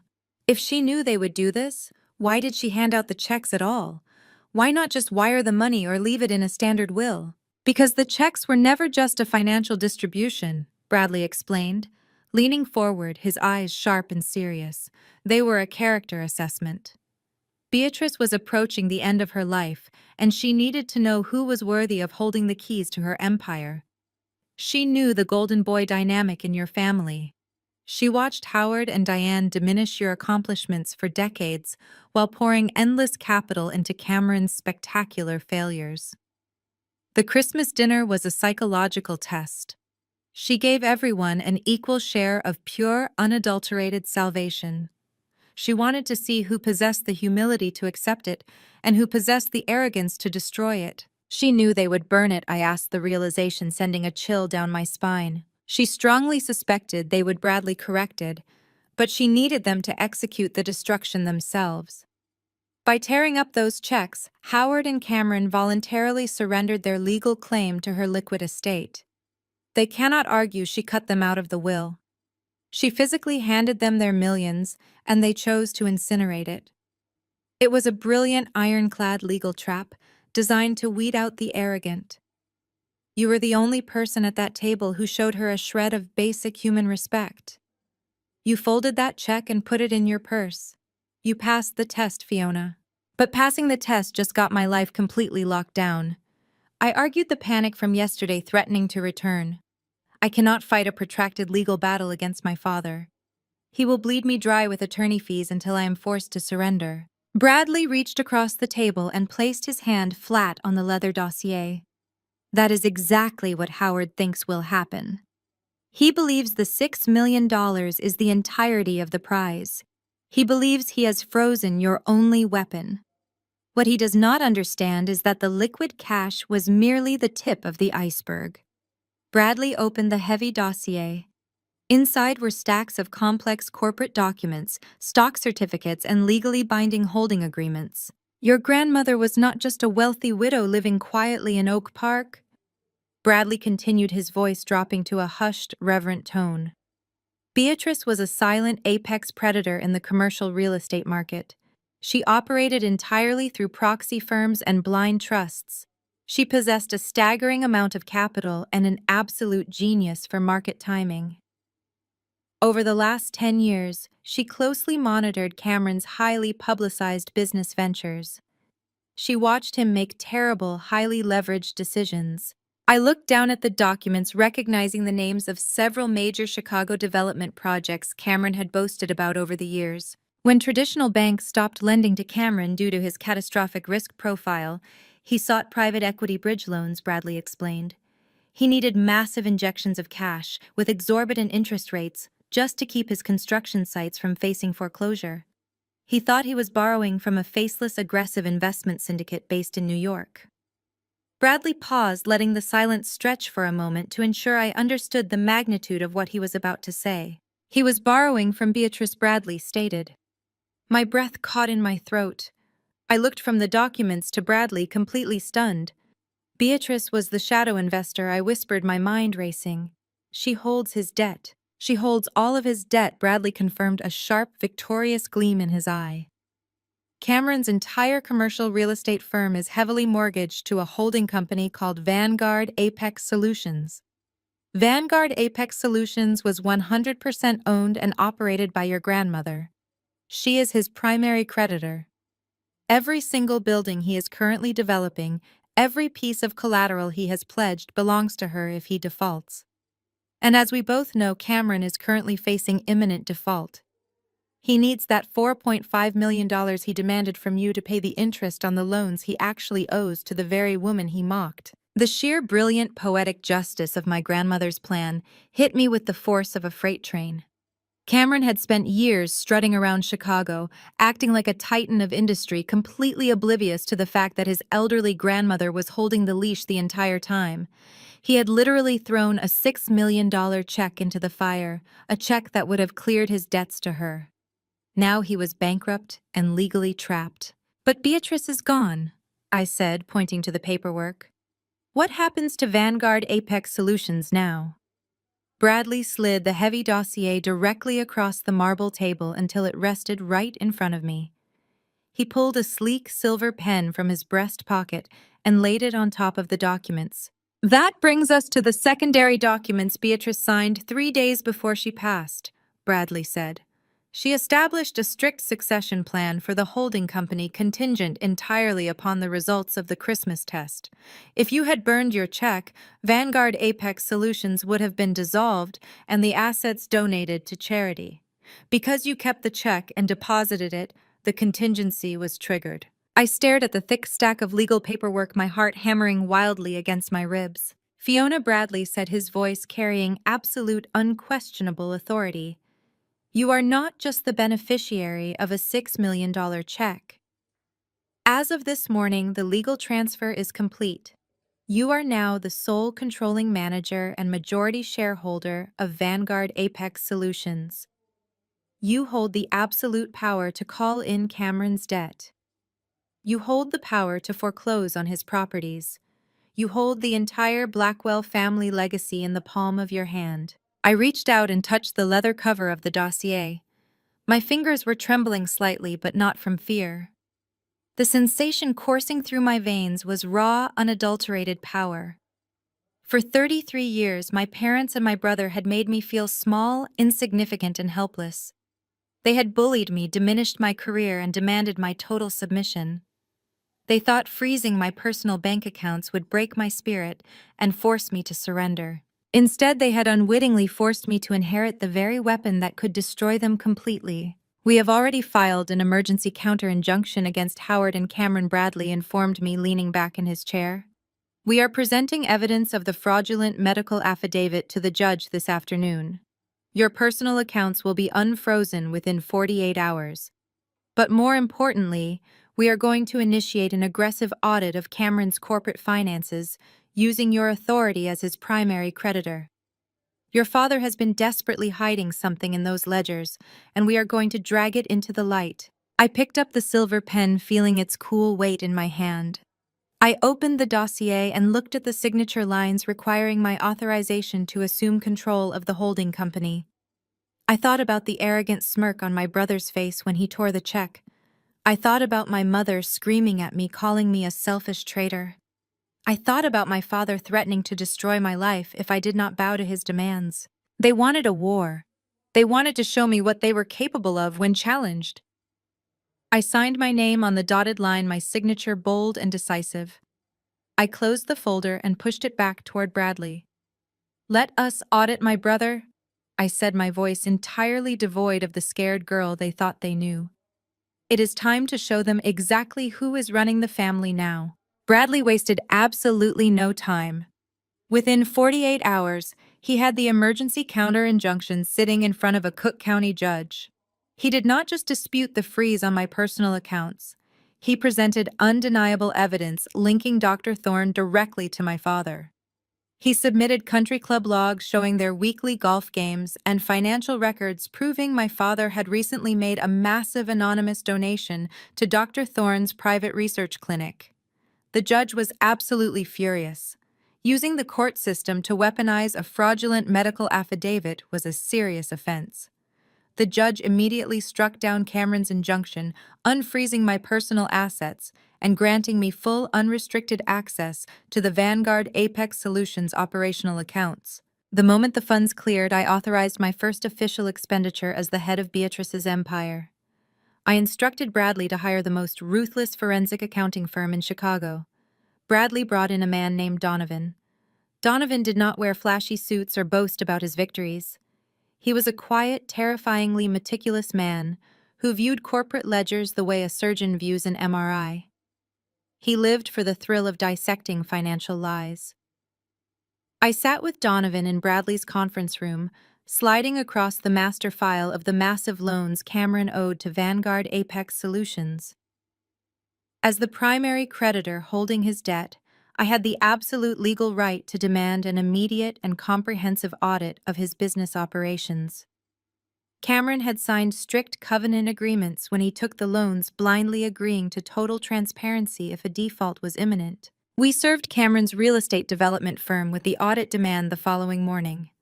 I could only imagine the sheer panic that must have exploded in his downtown office.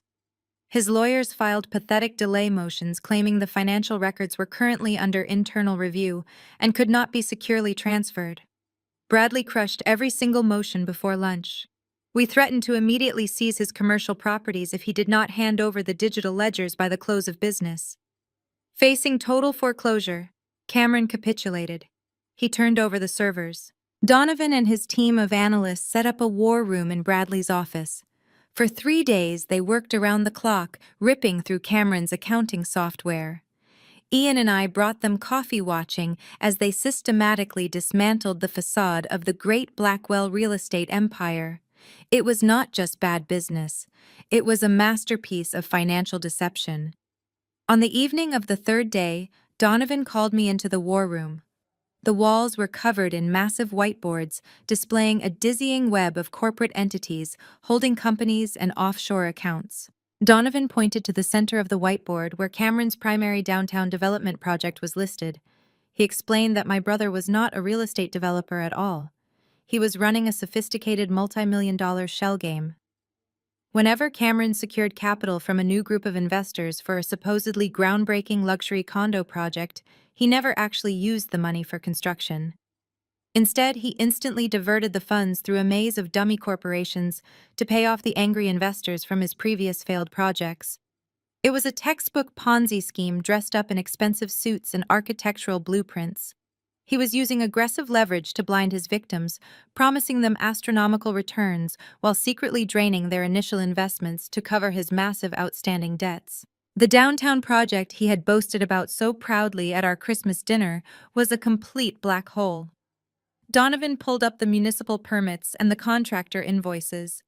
Cameron had not even broken ground. The building was rotting from the inside out, while he continued to collect millions in bridge loans to sustain his lavish lifestyle. He was paying for his sports cars, his high-end office space, and his country club dues, using stolen investor capital. But the fraud did not stop with Cameron. Donovan walked over to a different whiteboard, tapping a red marker against a series of massive cash injections that had miraculously saved Cameron's firm from bankruptcy 6 months prior. These equity injections did not come from outside investors. Donovan stated, his voice deadly serious. Vanguard Apex Solutions was squeezing him for interest payments, and he was out of new victims. So he turned to the only person arrogant and blind enough to bail him out. Your father. I stared at the staggering numbers written in red ink.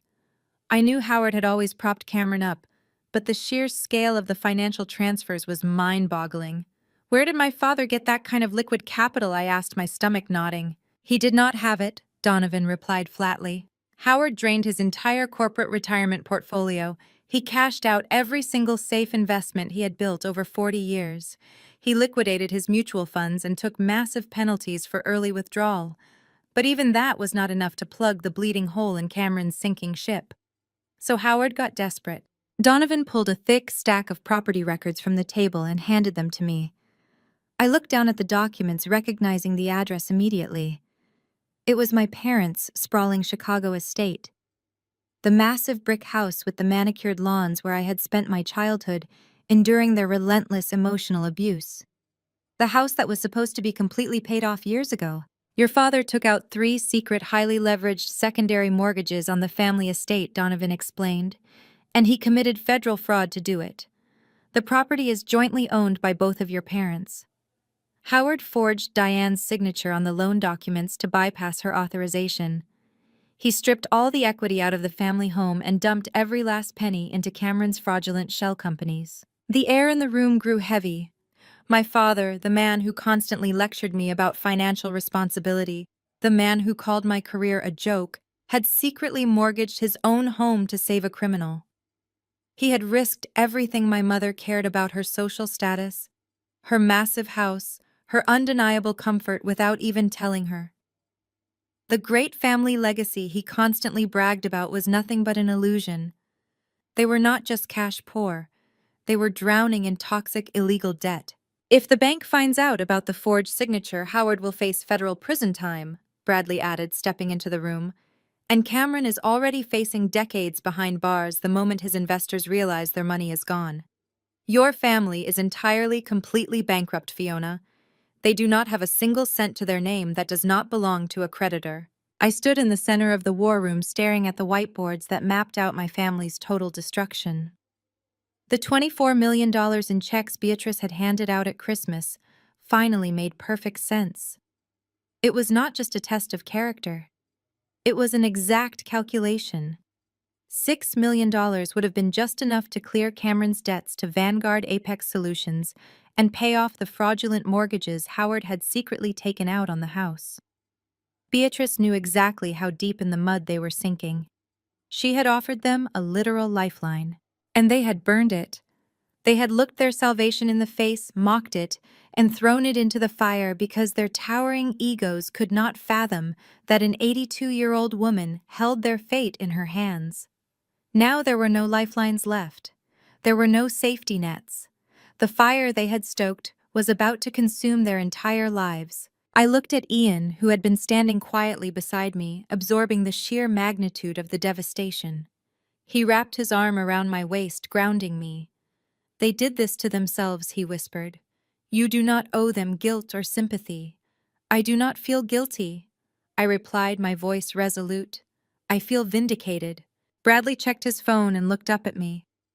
"It seems your brother is not going down without a fight," he said.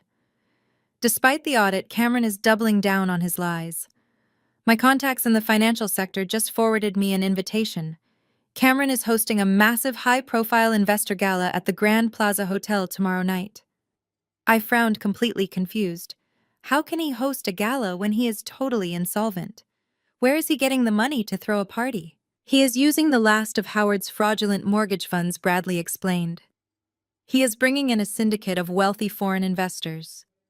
He plans to stand on stage and promise them that his business is backed by impending inherited family assets. He is going to use the lawsuit he filed against you as proof that a massive cash injection is coming. He intends to lie to their faces to secure one final multi-million-dollar bridge loan to cover his tracks and flee." The sheer audacity of my brother was breathtaking. Even backed into a corner with his finances fully exposed to his primary creditor, he was still trying to con his way out. He was planning to stand in a ballroom full of elite investors and use my name, my inheritance, to steal more money. I looked back at the whiteboard, then at Bradley. "He wants to talk about inherited family assets," I said, a cold, hard smile spreading across my face. "I think it is only fair that the sole controller of those assets attends the gala to verify his claims." Bradley mirrored my smile, snapping his folder shut. "I will have the legal binders prepared. Donovan, print out the executive summaries of the shell companies and the fraudulent mortgages. We are going to provide his new investors with complete financial transparency." The scared girl who used to shrink under her family's cruel gaze was dead. In her place stood the majority shareholder of Vanguard Apex Solutions. My father and my brother wanted to play a high-stakes game with my life. Now it was time to show them how the game actually ends. The next 24 hours were a masterclass in strategic execution. We did not just prepare a legal defense against my family's absurd injunction. We weaponized the absolute truth. Donovan and his team of forensic accountants worked tirelessly through the night, compiling immaculate executive summaries of Cameron's entire fraudulent operation. They printed crisp, high-gloss dossiers detailing the empty shell companies, the defaulted bridge loans, and the illegally forged secondary mortgages Howard had taken out on the family estate. Bradley drafted a formal cease and desist order regarding the lawsuit, outlining the exact federal penalties for filing false medical affidavits and committing perjury in a court of law. I spent the afternoon preparing my own armor. For 33 years, my mother Diane had dictated what I wore to family events, forcing me into muted colors and conservative cuts that ensured I blended seamlessly into the background. She wanted me invisible so her golden boy could shine. That era of subjugation was permanently over. I walked into an exclusive designer boutique downtown and purchased a breathtaking emerald green evening gown using the salary I had earned from my own technology career. The dress was sharp, architectural, and completely unapologetic. It demanded attention. When I looked in the dressing room mirror, I did not see the timid scapegoat my family had spent decades trying to break. I saw the majority shareholder of Vanguard Apex Solutions. I saw an independent woman who was about to dismantle an empire of lies. Ian stood behind me in the dressing room, smoothing his hands over my bare shoulders.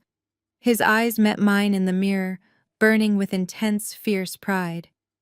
"You look like absolute royalty," he said, his voice steady and grounding.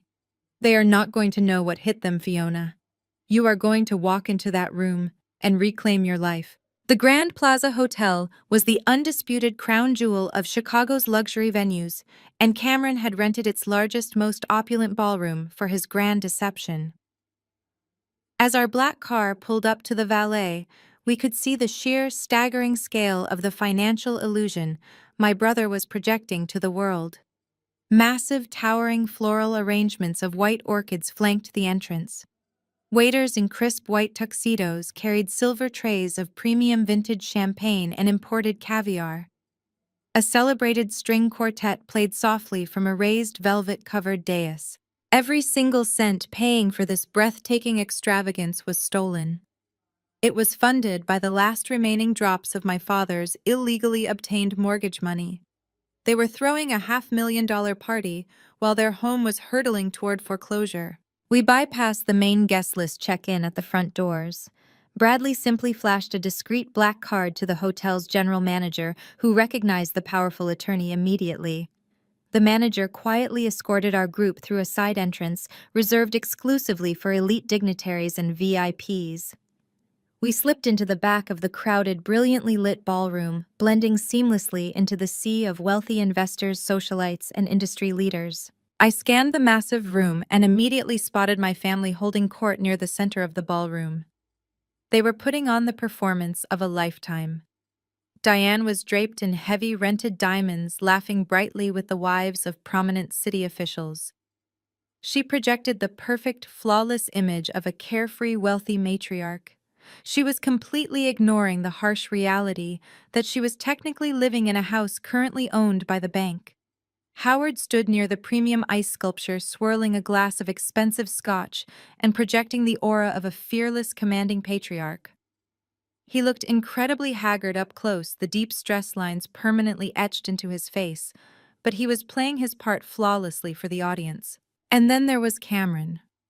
My brother was surrounded by a tight group of wealthy foreign investors he had flown in specifically for this gala.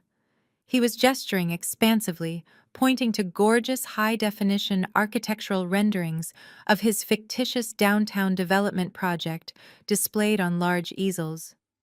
He was practically vibrating with a desperate manic energy that he skillfully masked as entrepreneurial passion. I moved silently through the dense crowd with Ian staying close by my side.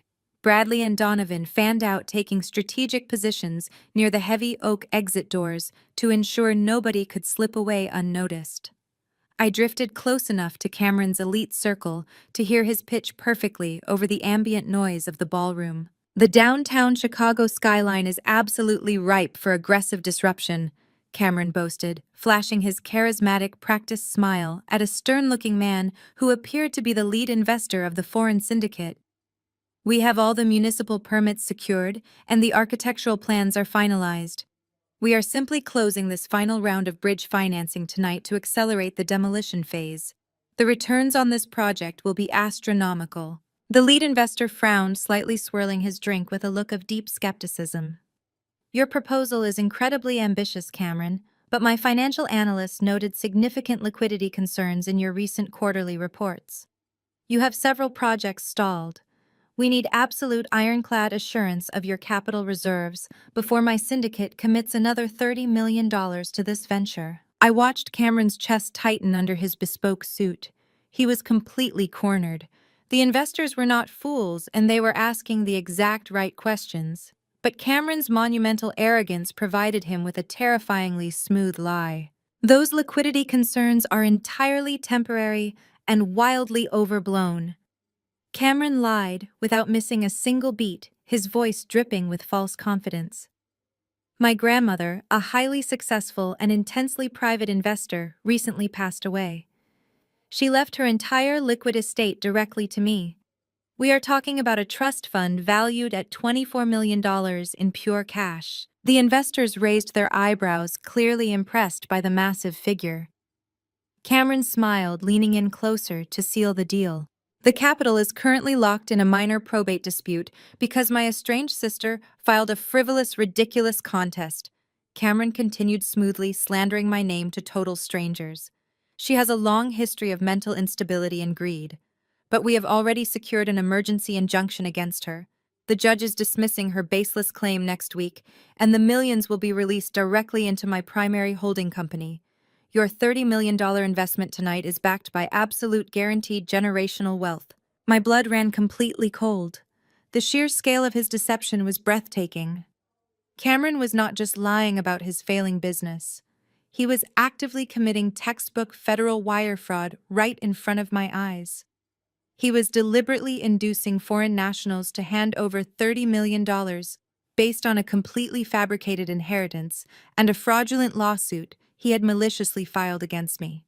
He was using my name, my reputation, and the money he had literally burned in a fireplace as collateral for a massive international financial crime. The target was fully locked. I felt a sudden surge of cold, crystalline clarity wash over my entire body. My family had pushed me to the absolute breaking point. They had abused me, isolated me, and attempted to starve me out by illegally freezing my bank accounts. They thought they could use my existence as a convenient disposable prop in their criminal theater. They thought I would stay home and cry while they stole millions of dollars in my name. They were brutally, fatally wrong. Cameron clapped his hands together, signaling for the string quartet to stop playing. The sudden silence drew the attention of everyone in the room. He walked confidently toward the front of the ballroom, stepping up onto the brightly lit stage. He tapped the microphone, testing the sound. The wealthy crowd slowly turned their attention toward him, their conversations dying down to a polite, expectant murmur. Howard and Diane moved to the front row, gazing up at their golden boy with expressions of profound, manufactured pride. They looked like royalty preparing to accept their crowns. I stepped out from the shadows of the crowded room. I handed my small silk clutch purse to Ian and took the heavy leather-bound dossier from Donovan. The emerald green silk of my dress caught the brilliant light of the massive crystal chandeliers above, drawing immediate stares from the people standing nearest to me. I did not feel a single ounce of fear. I did not feel a single ounce of hesitation. I felt the absolute, unyielding power of the truth burning in my veins. I walked slowly and deliberately down the center aisle of the ballroom, the sound of my heels muffled by the thick, expensive carpet. The crowd parted around me, sensing the undeniable shift in the atmosphere. I was walking straight toward the stage, straight toward the man who had relentlessly tried to destroy my life for 33 years. The game of shadows and lies was officially over. The execution was about to begin. I did not rush my approach. I walked at a measured, deliberate pace, allowing the tension in the room to build organically. The wealthy foreign investors turned to watch me, a collective ripple of curiosity passing through their tight-knit circle. Cameron, who had been gesturing grandly toward his easel, suddenly froze mid-sentence. His hand dropped to his side, his mouth hanging slightly open as his brain struggled to process my presence. Howard and Diane twisted around in their seats, their faces instantly draining of color. My mother's eyes widened with pure, unadulterated panic, her hand flying up to clutch the heavy rented diamond necklace resting against her throat. My father half stood from his chair, his body tensing aggressively, as if preparing for a physical altercation. I ignored them entirely, focusing my attention solely on the man holding the microphone. Cameron recovered from his initial shock and quickly masked his panic with a thin veneer of arrogant annoyance. "Fiona," he said, speaking directly into the microphone, his voice carrying a condescending edge. "What an unexpected surprise. We are right in the middle of closing a major financial round. I thought you were currently handling some sensitive legal issues regarding your unfortunate mental health situation." A low murmur rolled through the crowd. Cameron was doubling down publicly, doubling down on the lie that I was an unstable threat to the family. He thought he could shame me into retreating by weaponizing the false narrative he had constructed. I did not stop walking. I bypassed the front row, stepping directly onto the small elevated stage.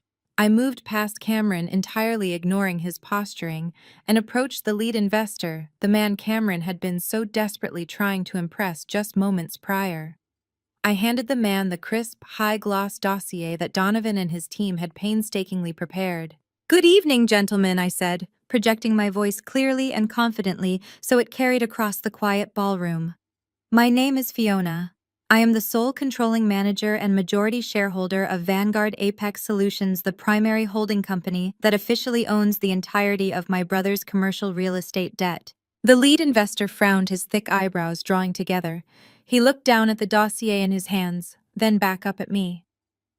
Vanguard Apex Solutions, he repeated. Your brother just explicitly stated that his collateral is entirely unencumbered and backed by $24 million in inherited family assets.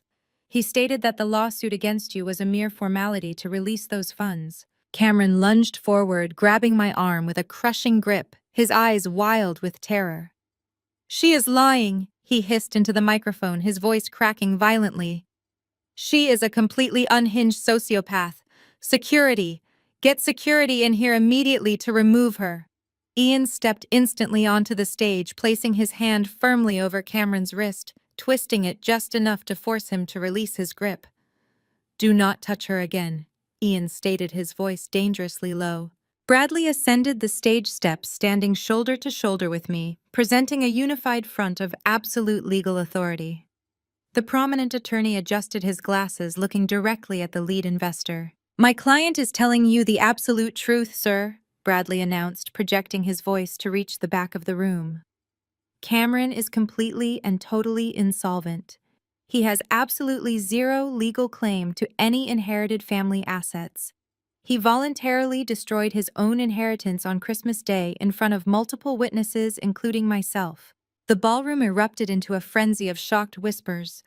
Howard shoved his chair backward, the metal scraping loudly against the floor, and stormed toward the stage. This is an outrage, Howard roared, his face purple with rage. Do not listen to a word she says. We are filing criminal charges against her tomorrow morning for elder financial abuse. She manipulated my mother to steal the family fortune. I turned slowly to face my father, gripping the microphone stand. I pulled the microphone off the clip, holding it close to my mouth, ensuring every single person in the massive room could hear exactly what I was about to say. I did not steal anything, Dad, I said, my voice perfectly steady, cutting through the rising chaos like a scalpel.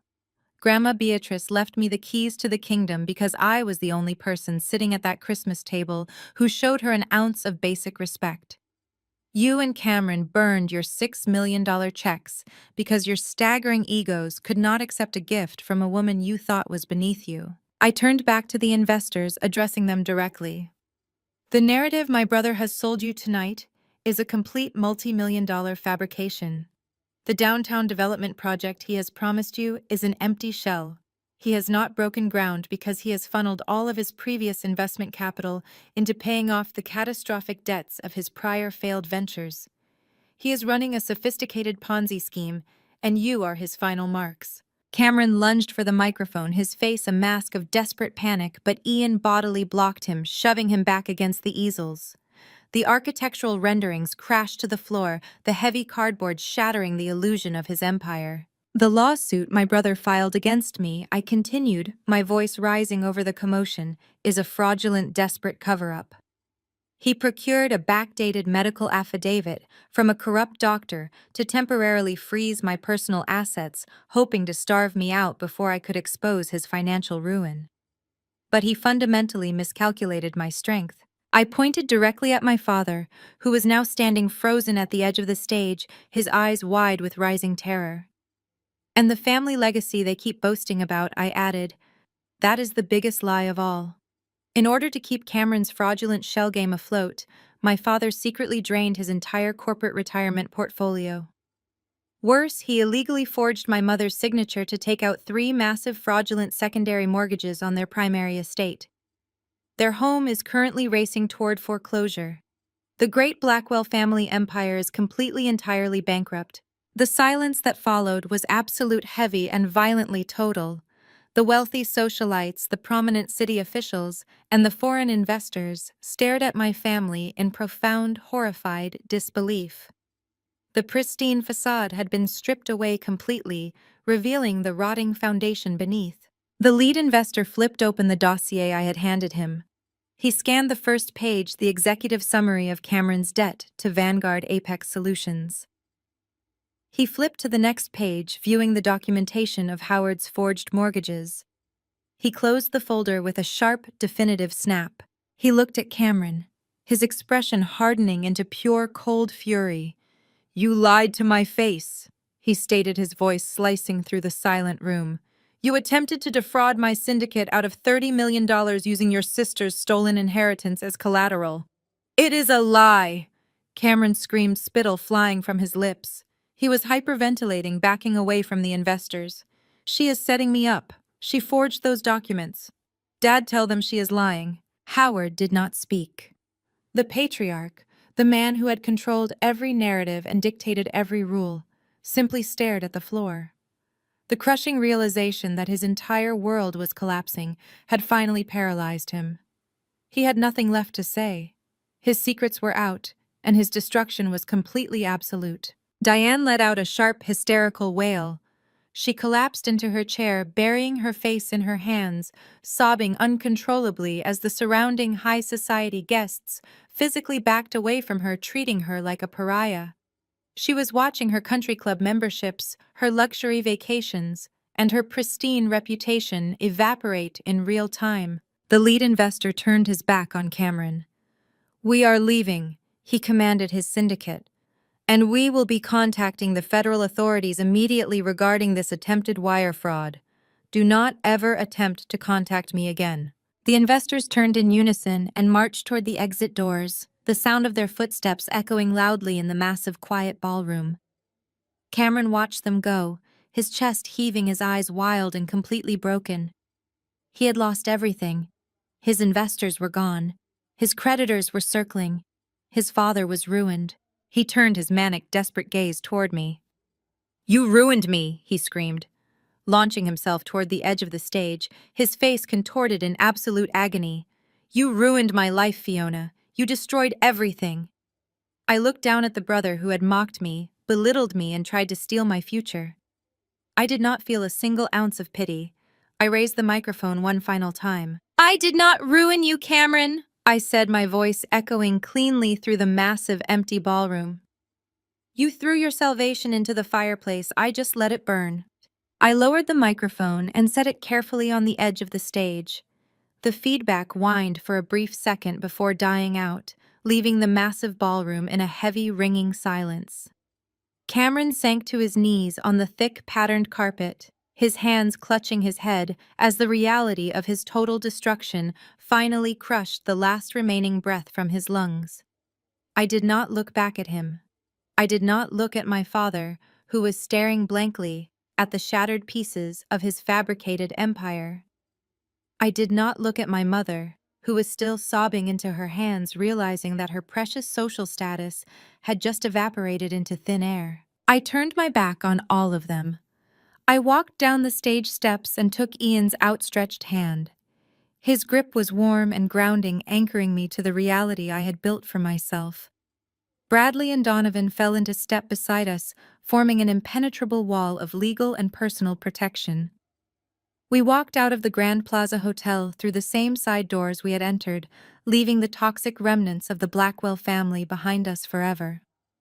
The cool night air hit my face as we stepped out onto the Chicago streets, and for the first time in 33 years, I took a breath that felt entirely, completely free. Fast forward exactly 1 year.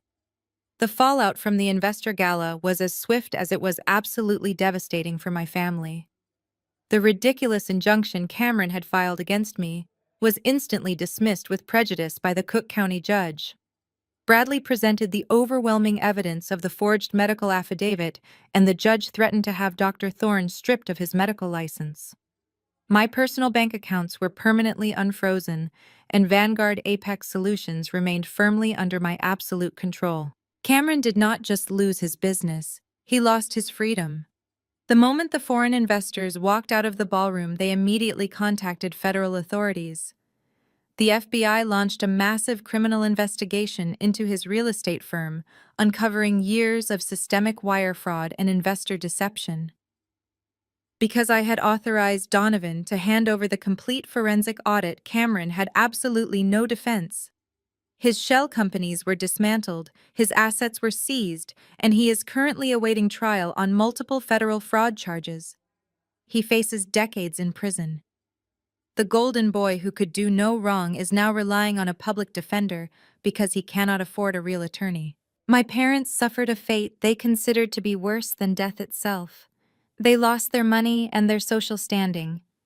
When the bank discovered that my father had forged my mother's signature to take out secret secondary mortgages on the family estate, they immediately initiated foreclosure proceedings. Howard and Diane were forcibly evicted from the sprawling brick mansion where they had spent decades looking down on everyone else. Their luxury vehicles were repossessed. Their country club memberships were revoked. They were forced to downsize drastically, moving into a cramped two-bedroom apartment in a bleak industrial suburb far away from the elite circles they once ruled. Diane no longer hosts lavish dinner parties or complains about the quality of her espresso. She spends her days trapped in a tiny living room with a man who secretly gambled away their entire life savings. Howard is currently under investigation by the Securities and Exchange Commission for draining his corporate retirement accounts to fund a criminal enterprise. They are completely isolated, cut off from the wealthy friends who abandoned them the second the scandal hit the local news. They tried to contact me, of course. In the first few months after the gala, my phone was bombarded with voicemails from my mother begging for forgiveness, pleading for a small loan just to help them get back on their feet. She claimed that family should always stick together during hard times. My father sent emails demanding that I release the funds from Vanguard Apex Solutions, insisting that I owed him for raising me. I did not respond to a single message. I simply forwarded everything to Bradley, who issued a strict cease and desist order, blocking them from ever contacting me again.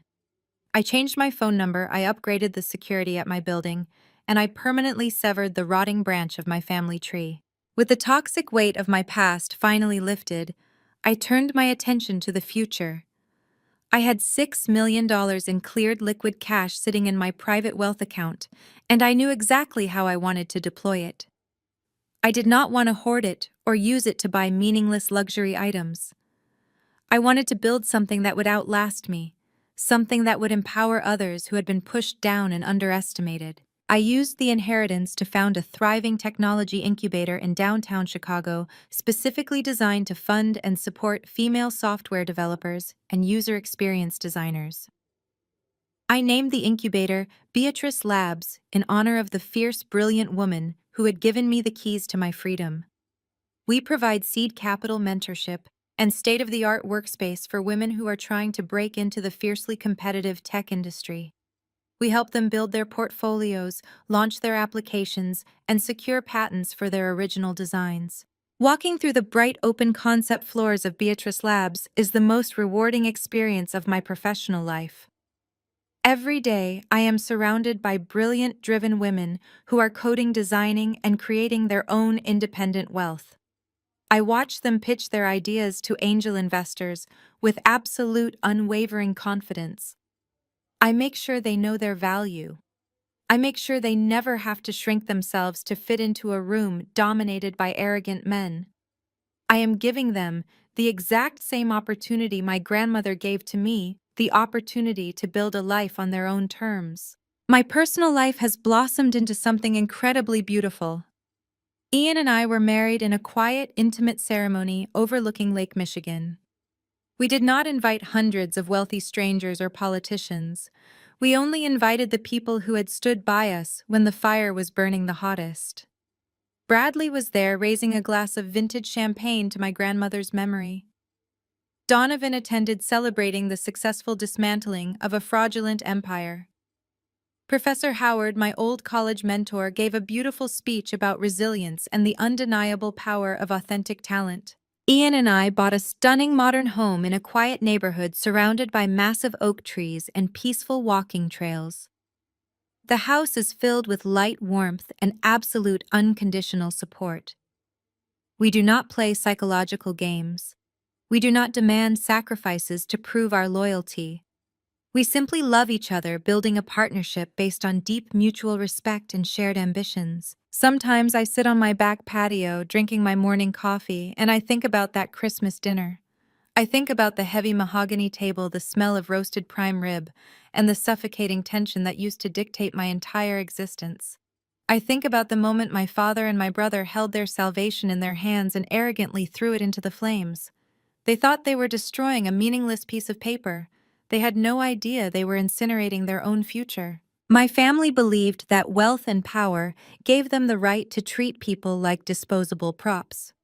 They believed they could crush my spirit, steal my joy, and demand my total submission. They drastically underestimated the quiet girl sitting at the end of the table. They never realized that surviving their abuse had not made me weak. It had forged me into something completely unbreakable. I am 34 years old now. I run a massive technology incubator. I hold the controlling interest in a powerful real estate holding company. I am happily married to a man who respects my strength. I am living a wealthy, beautiful life built entirely on absolute ironclad boundaries and undeniable self-worth. I do not carry an ounce of guilt for leaving my parents and my brother behind. I do not lose sleep wondering how they are managing in their cramped apartment or what Cameron is telling his public defender. I gave them nothing because they deserved nothing. I let their empire of lies collapse under its own toxic weight. My grandmother Beatrice knew exactly what she was doing. She used her final days to administer a brutal, brilliant test of character. She rewarded respect, and she severely punished arrogance. She handed me the tools to build a fortress, and I used them to create a kingdom. I am no longer the invisible scapegoat. I am the architect of my own destiny, and my foundation is built on absolute unyielding truth. Looking back at the ashes in my parents' fireplace, I learned the most profound lesson of my life. Your worth is never defined by those who are committed to misunderstanding you. For 33 years, I allowed my family to shrink me. I accepted their narrative that I was the invisible scapegoat, the disappointing daughter, while they propped up a fragile illusion of superiority. But true power does not come from arrogant boasting or maintaining a wealthy country club facade. It comes from quiet resilience, honest work, and unwavering integrity. My grandmother Beatrice understood this perfectly. She knew that greed ultimately blinds people to their own salvation.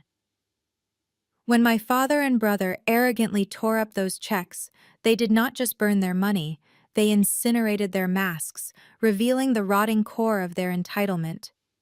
They taught me that family is not an unconditional free pass for abuse.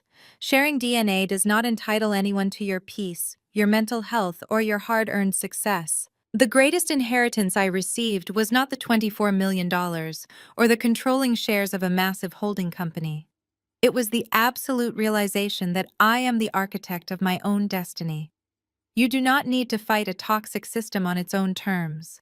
Sometimes you just need to set an ironclad boundary, step back, and let their own spectacular hubris dismantle their empire of lies. I built my beautiful new reality on truth, and I left them to live in the ashes they created. Share your experiences in the comments below about a time you had to walk away from toxic family members to protect your peace and sanity. Let me know how you found the courage to build your own life from scratch. If my journey to financial and emotional independence resonated with you, please hit that like button and subscribe to the channel for more stories about setting boundaries, reclaiming your power, and living unapologetically.